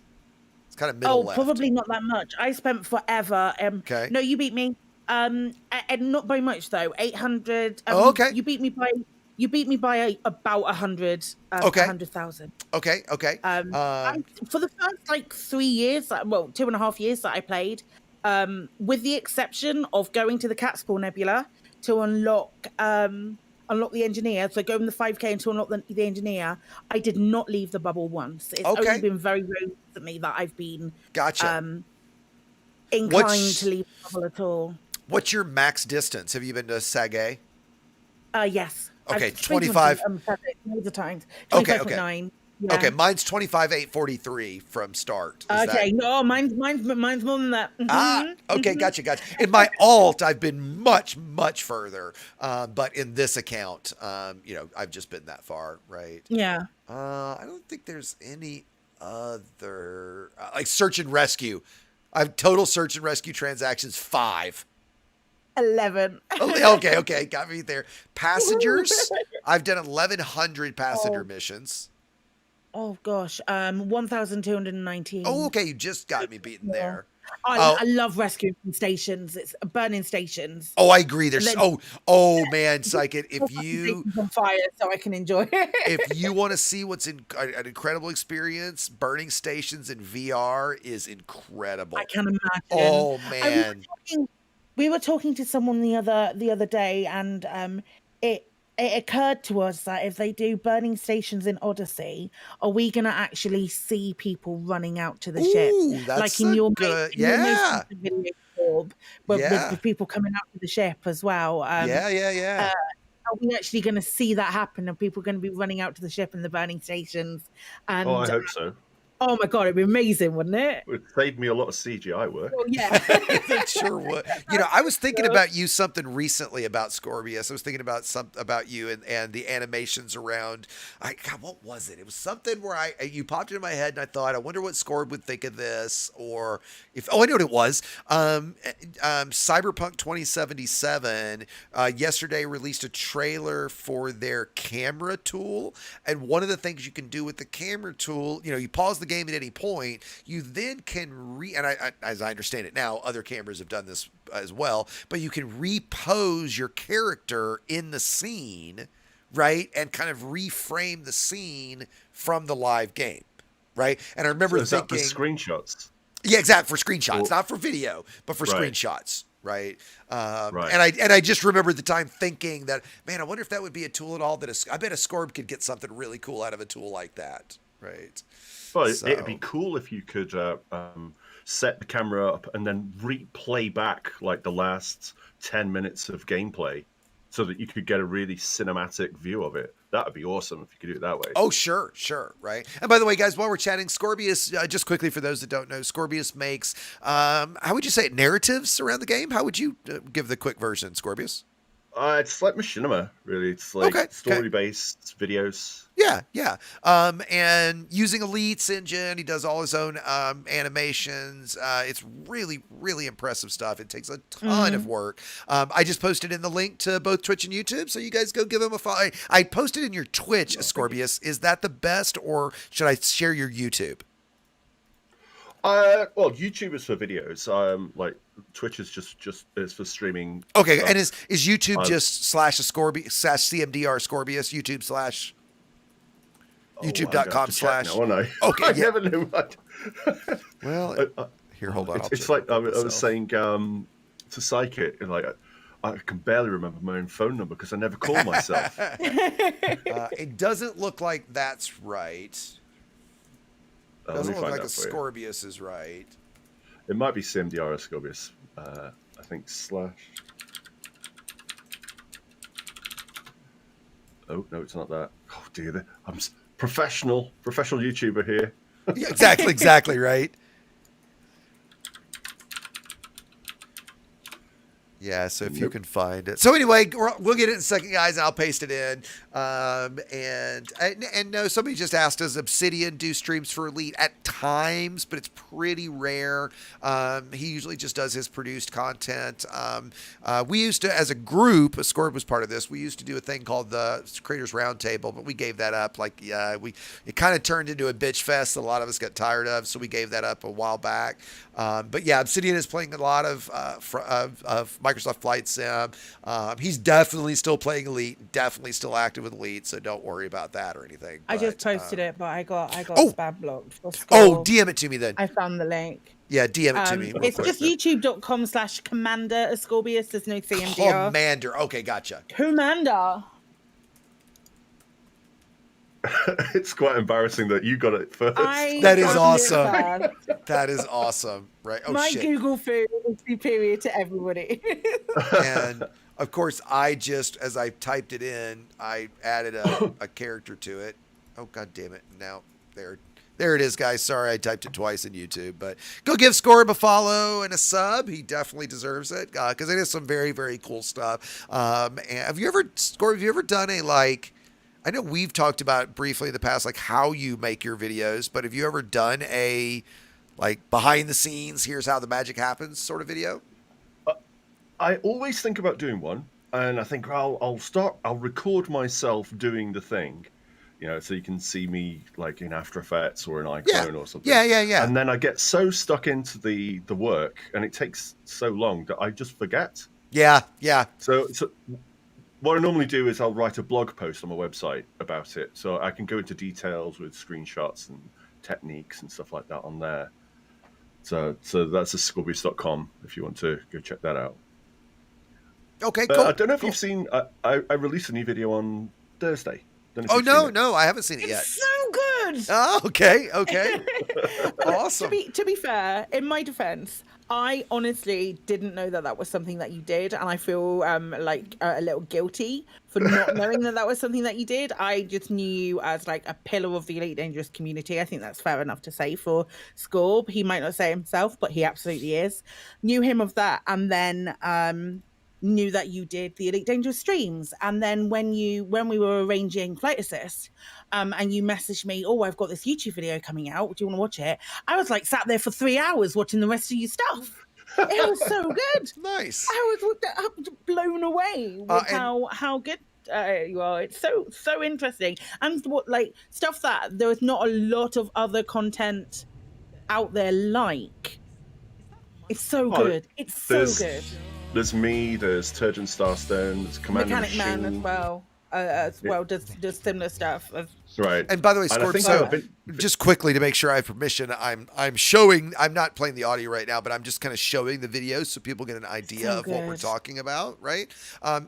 Any suggested timestamp in this one I would maybe go to? Or just where you are at the moment is pretty cool. Yeah, I just wanted to give people an idea of what you can see what he's added here, right? You can obviously see this animation, right? And so he's bringing it all into the Elite universe and making it feel very much part of Elite by mixing the two things together, and he does a truly great job with it, right?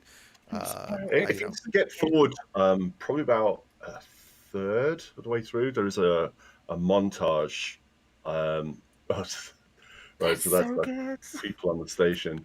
Uh, Go forward a little bit more. okay. A bit more. So there's a bit of a lag between Yeah, of what I course, can see. of course, of course. I'm looking for people walking around like this, maybe. It's back a little bit from there. It's back a tiny bit. It's about a third of the way into it. There. Look at it. Look how good it is. Like all the people walking. That's what we're talking about, right? We wanted to see. I love Yeah. it. Yeah. Yeah, we need to have that in game. Oh, I Yeah. agree. Well, you know, that's an interesting sample that you give here, which is, you know, is this, how accurate is this going to be, right? Is this, you know, is this, yeah, it'll be interesting to see. Another one that's can't interesting. Do you guys know the YouTuber ISO Kicks? Yes. So ISO's done some interesting, let's see if I can find. Yeah, his stuff's great as well. I think he changed his name to Unreal Engine. There he is. There he is. I think he changed his name to. Is this him? To Volk. No, maybe this isn't him. This doesn't look like. Maybe it is. Because he renamed himself from in Discord to Volk and not ISO Kicks anymore, and that looked like it. But there's a video that he did. Damn it. Elite Dangerous. What was it? That was like a Space Legs trailer. Damn, I can't find it now. And it was really incredible. Like he used Unreal Engine. Oh, why can't I find this? Oh, well, I'll have to get it from him later, damn it, because I was going to show you. It's really, really good, right? Like it's, you know, he's got the SRV sitting there and it's outdoors and it's just, he has like the cargo canisters that we pick up and stuff. I mean, he modeled all of it. I mean, it's incredibly realistic, right? So it'd be interesting to see if, you know, if Odyssey becomes anything close to that, right? So anyway, what's your, let's end with this. I know a couple things I was going to ask Psykit. What is your single favorite ship?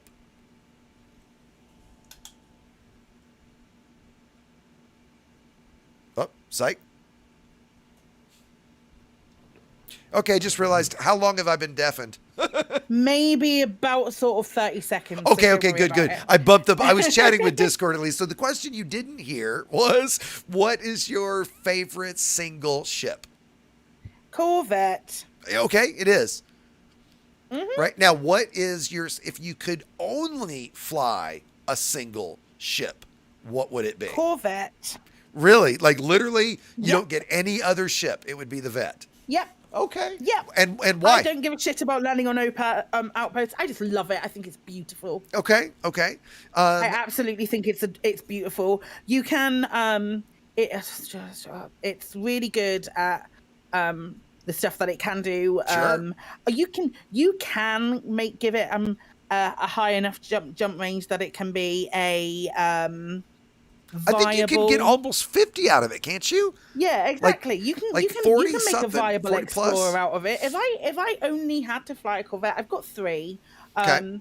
I'm going to get another one and turn it into an Explorer Corvette. Okay. I really love the Corvette. We have a Vet command where there's a little pink Corvette that flies across my screen, and it has a firework that comes off it that turns into a heart. And Okay, I'm not apologizing for that. It is beautiful, Yeah, and that's great. I love it. I love it to pieces. It's It's amazing.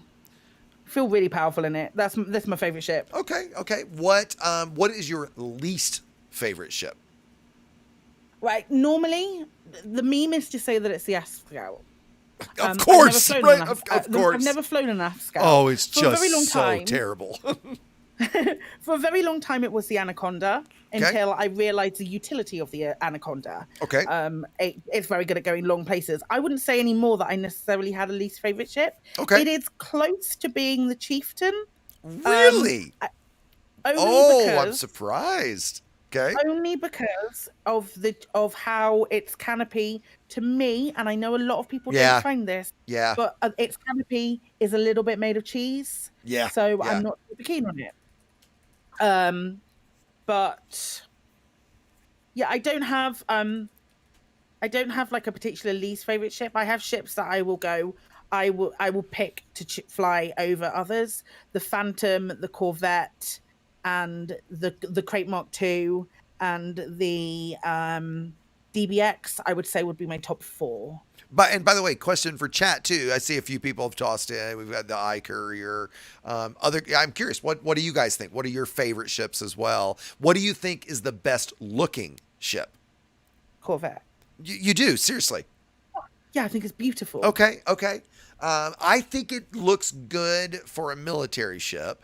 To me, nothing beats the Imperial Eagle. Right, the lines of the Imperial Eagle, the kind of nacelles out of the wings, just the overall look of it. But I very much like the feeling of a fighter versus a ship, if you get what I'm saying, right? Like to me, the Vet is just way too big. I hate the Anaconda. It's definitely in my bottom 5 ships, and primarily what I don't like about the Anaconda, again, I like fighters, so I don't like things that are as big and clunky and heavy, and in VR the visibility of that cockpit, of that bridge I should say, is awful. So I really dislike the view in the Anaconda. Where say like the Mamba cockpit is just fantastic. Right, the visibility. Yeah. The crates are fantastic. Right, any of the Lacons. Right. I do think the Courier looks great. I think there's something not quite right about the balance of the back of it. I think the Clipper looks absolutely fantastic. I'm actually not a big fan of the Cutter. But yeah, for me, it's the Imperial Eagle, hands down. I think it's by far the best. Right. And ugliest. That Scout's pretty bad. As much as I absolutely love the Sidewinder, it's pretty fucking ugly. I think this is funny because I love the look of the Corvette, but I really dislike the look of the Anaconda. I agree. Don't I like the way agree. it looks. It's just, I don't like. Yeah. I don't like it the way that it's. I don't like the way that it's. The bottom half of it sort of like sticks out. Yeah, I agree. It's like a shipping container like on the it. bottom half, Yeah. and then a ship on the top. Yeah. Somebody posted in not chat. DePoet said the T9's pretty fugly, but he loves it. I agree. I actually don't mind the look of the T9 because it's very purpose looking. It's very utilitarian. Yeah. And I actually love the Type 9. I said a minute ago I don't like the Anaconda because it's big and clunky. I actually love that in a way about the Type 9 because it should be a big, heavy, and it is, right? And I just love, again, in VR, the Lacon cockpit, so the visibility of the Type 9 is just epic. Like the Type 10 is the Corvette's my favorite large class. The Type 10 is easily my second favorite and pretty close. Okay. Your opinion is valid on this. Yes. Yes. You agree? Is that why? I agree. Yeah. I What like do you the think? Type 10. What do you think is the ugliest ship in the game, Scorb? Oh dear. Yeah, Sidey. Don't like it much. Yeah, it's funny. I love flying the Sidey so much that it's just hard for me to shit on it. But yeah, it is pretty bad looking. Like the Eagle's better. All the other, I can't think of, the Hauler's not great. The interior of the Hauler especially. Yeah, which has got the best interior? There's another one. Courier? The Courier interior is pretty epic. The Crate Mark II has got the Rubik's Cube in, hasn't it?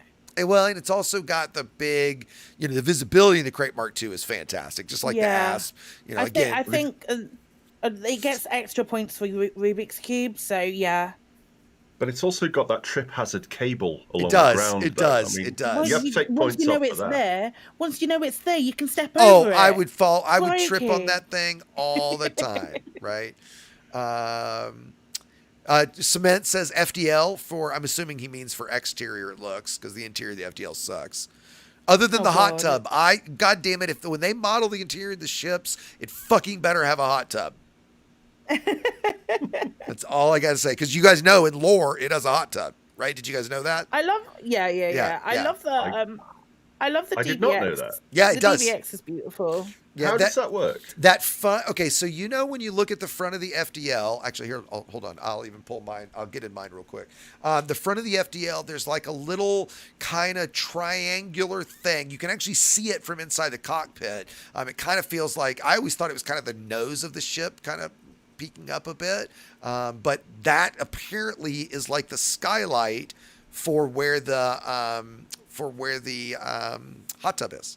Right. And fleet carriers, let's all remember, we're supposed to have swimming pools, but we didn't get swimming pools so nope. That was in my April Fool's joke video. Right. I was all pissed off. I There's a swimming pool I in was the leaving library. I was leaving the game because of fleet carriers because they fucking didn't have swimming pools in them. I'm That's curious very how hot just tub's past the going to work. library, 'Cause That's all it is. Wait. There's no artificial gravity in the game, so I- how's it holding the water? Fair, right? But supposedly, if I'm right, if you're looking on screen, that is Yeah, the I'm hot looking. tub. Oh, make sure That's the panel that supposedly, as I've read a couple places, that's actually supposed to be glass, and underneath that is where the hot tub area is. And Okay. if that was like a I did not know skylight that. for the hot tub area, right? Because it's the gentleman's bounty hunter, right? Like that's the idea, behind the FTL. Right? Sounds like such bullshit though. Hey, I agree. Right. And to your point, Scorb, right? Like, have you guys seen, I thought this was not a great movie, but it had some cool stuff in it. Did you guys see the Jennifer Lawrence, what's his name? Chris Pratt film Passengers? So essentially, it's a distant future. There's a ship that's flying to another Earth-like planet. It's going to take 90 years to get there. So to get there, they put everybody in stasis. Well, at like year 5, something happens. Chris Pratt's stasis pod malfunctions, and he wakes up. So now he's awake with 90 years to go. So like, what does he do? Kind of thing. And in part of it, Jennifer Lawrence wakes up and she's swimming, and the artificial gravity goes out, right? And so the whole pool starts floating up in the middle of the room, and now she's in the ball of water and can't breathe, but she can't swim out of it, right? Because surface tension, and she's just paddling away, but there's no way to get out of it. God damn it, I did it again. How? So at least Stream hears me rambling away, right? But Discord didn't hear a damn word of that. I don't know what button I'm pressing that's making me do that. Where did you guys lose me? He was like, you said, I'm sure you've seen this film. Okay, I was saying Passengers with Jennifer Lawrence, Yeah. Chris Pratt. There's a scene when Jennifer Lawrence is swimming and the artificial gravity goes out, and so the pool water becomes this giant ball of water that she can't get out of because of surface tension, and there's no swimming through it at that point. Fortunately, spoilers, gravity comes back on, and she crashes to the ground and is saved, but yeah, interesting point about what would you do. They don't have like Star Trek style gravitational plating or anything like that. Floor plates. In It's Elite. the centrifugal force, isn't it? In Elite So, or in Gravity? or in the movie I'm in talking about. Passengers. as In well. Passengers, So yes, correct. It's centripetal force. They're using the Yeah. and that's the same in Elite. So any Correct. ship that's got a rotating section, they have faked gravity. Right. But like looking around this fertile lance, and I can't see anything, buddy, that's anything like that. Oh, I completely agree. Well, and then you've got the notion of like, Unless you go fly assist off, put it in a spin. Right. Well, then you've got like stations with plants, and how are the plants going to grow right? And people walking around. Are we wearing grav boots? Are we wearing magnetic boots? Right. So there's a lot of that kind of stuff. Like you can say in a, is it the Orbis stations that spin, or not the soccer ball ones? They but all spin. Well, the soccer ball ones spin, but they don't rotate. You kind of, when you go into them, Right. you start doing rotational correction. Right. They're all rotating. So I to provide guess, their I guess artificial- if you lived in in the center of those stations, obviously, and actually I heard somebody say they designed it this way with some thought that the reason we land in the center there is the gravity would be the weakest there, so it would be gentlest, it would be the easiest to land, right? Because there'd be essentially no gravity at the center of the station, and there would be higher gravity out at the outside edges, correct? Right? Yeah, So that where it's we're like landing... 0.4 I think it's about 0.4 Gs once you've landed. Gotcha. You're being pushed out. Yeah. So you get that. But for the rest of the thing, it's grav boots, and if you have a look around inside the cockpit here, and they're all lit. So that in an emergency, you can see they got little green lights on each side. If you look, I've not spent too much time in the Furtherlands, but if you look around the cockpit, maybe you can see like grab handles and things. Let me look. Did think about all this when they designed it. Oh, I just realized what it is. My button that is bound for head look is set up to deafen me in Discord. That's what it is. So I went to head look, like they can't hear me right now, and then it deafened me, and now I'm back. So, okay, that's what it is. Let me do that, and now let me manually undeafen, and now I've got head look, and I certainly don't see anything, and I've never noticed anything like that in the FDL. But certainly the hauler has got them. Yes, you're right. The hauler does for ships sure. that have got That's grab right. handles. That's right. So, well, okay. Well, listen, to wrap this back up, let's, because I just realized we're a little over time for what I needed to do anyway, because I've got something I got to go take care of. But Psykit, thanks so much for joining me finally. It was You're very definitely welcome. a comedy About of errors. bloody time. I don't know what I'm going to do with this not sitting on the homepage of my What are we gonna channel. do now? I know, right? So, but thank you very much. This has been a real blast. I hope you'll come back again, Absolutely. or we'll do something like For this sure. again. Oh, And definitely. I do like the idea. Pilot 1 and 2 and Scorb, if you're up for next Friday, Cy, if you're around, and we could just do a big, elite streamers, YouTubers, combat extravaganza, something like that, right? I'll start pinging folks. I know we'll see. Mal mentioned that he was quite interested. I see Mal that's in chat. Mal, did he say that in chat earlier? Because He Mal, did, if you're, yeah. oh, great. Mal, if you're around and up for that, I'll post something and start pinging folks. If you guys want, feel free to invite whomever, and we can just put together as many wings as we get. We can either go do just, some standard bounty hunting still, or, because they're supposed to buff Xeno Monday, right? Is that right?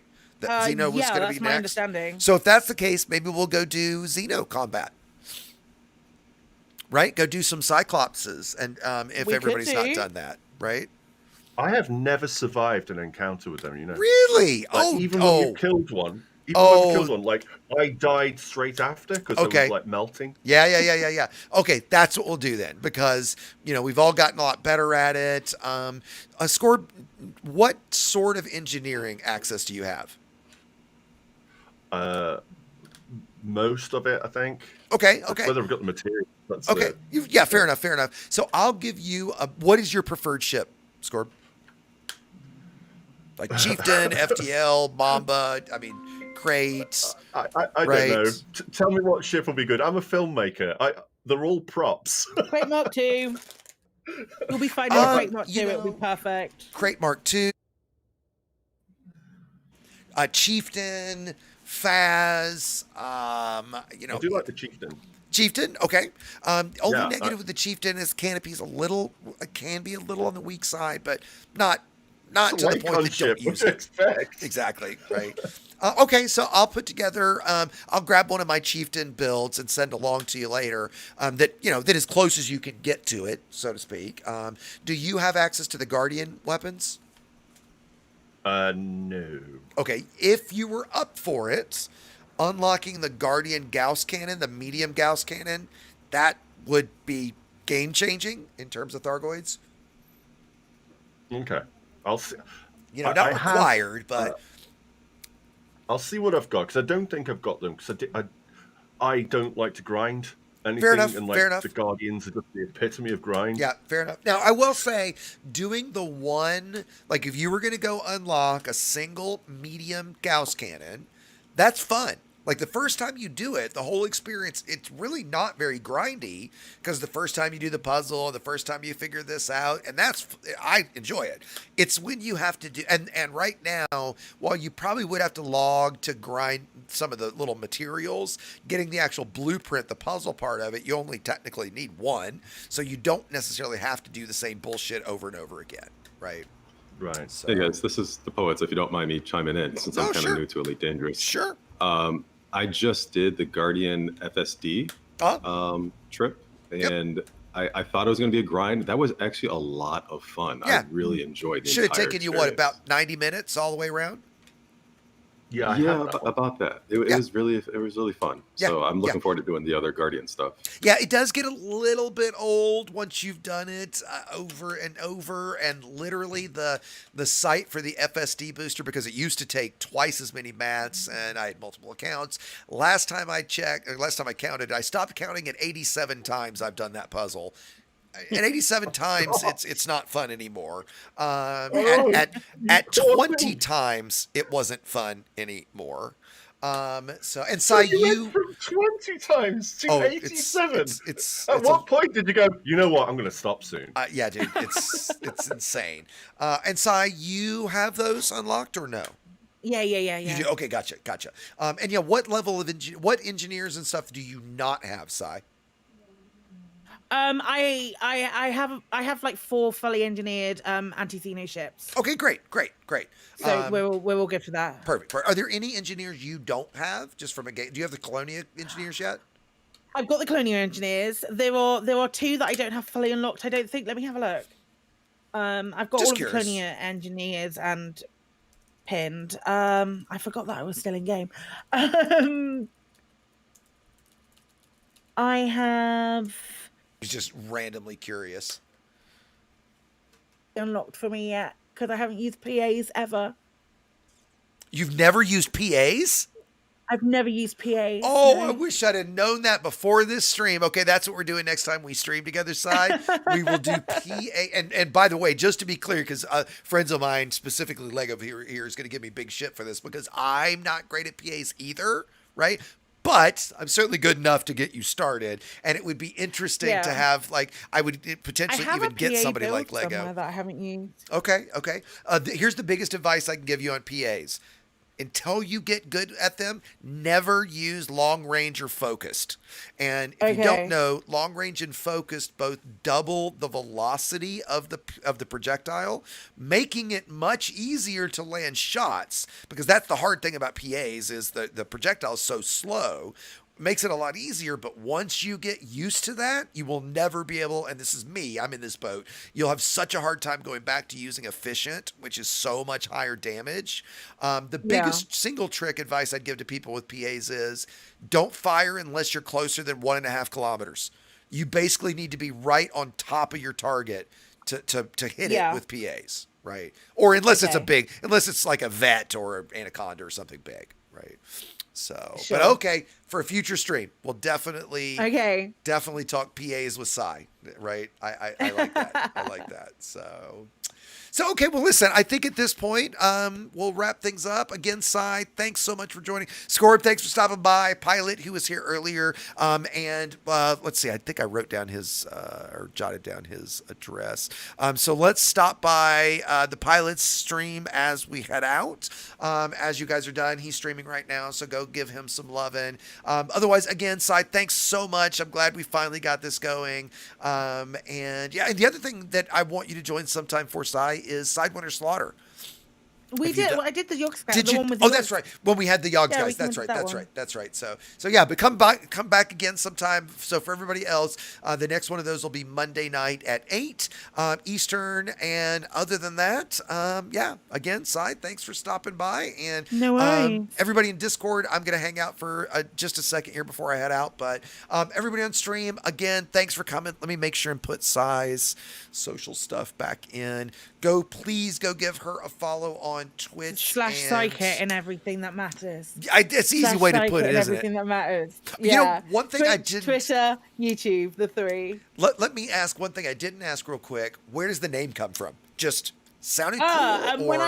When I was when I was like 13, I thought I chose Psycho Kitten. I've lent into it a little bit more now, but when I was asked to, my boyfriend at the time went, "You're gonna have to pick a name for Your character. playing CS." Yeah. And I went, I thought Psycho Kitten sounded kind of lame when I was 16, so I went Psykit. I So like just Psycho shortened it, Kitten. and that was where it came from. I I like like Psycho Psycho Kitten as Kitten. well. Yeah. My third commander is Commander Psycho Kitten, Nice. Okay, gotcha. and that's what my little like emblem thing. So is. Psykit is short for Psycho Kitten. Love it. That's a essentially so. great story, great name. So cool beans. So again, also flightassistpodcast.com. Oh yeah. Hold on. You know what? Let me put that one in. It's literally flightassistpodcast.com. Flightassistpodcast.com. Yeah. We're nearly at the end of season 1. Awesome. Nearly at the end of season 1. So we'll you be starting guys, a new season in the new year. You guys go check this out. www.flightassistpodcast.com. Please go check that out as well, guys. Again, Cy, thanks so much for joining. Everybody else, have a great rest of the day and weekend. And yeah, fly dangerously, everybody.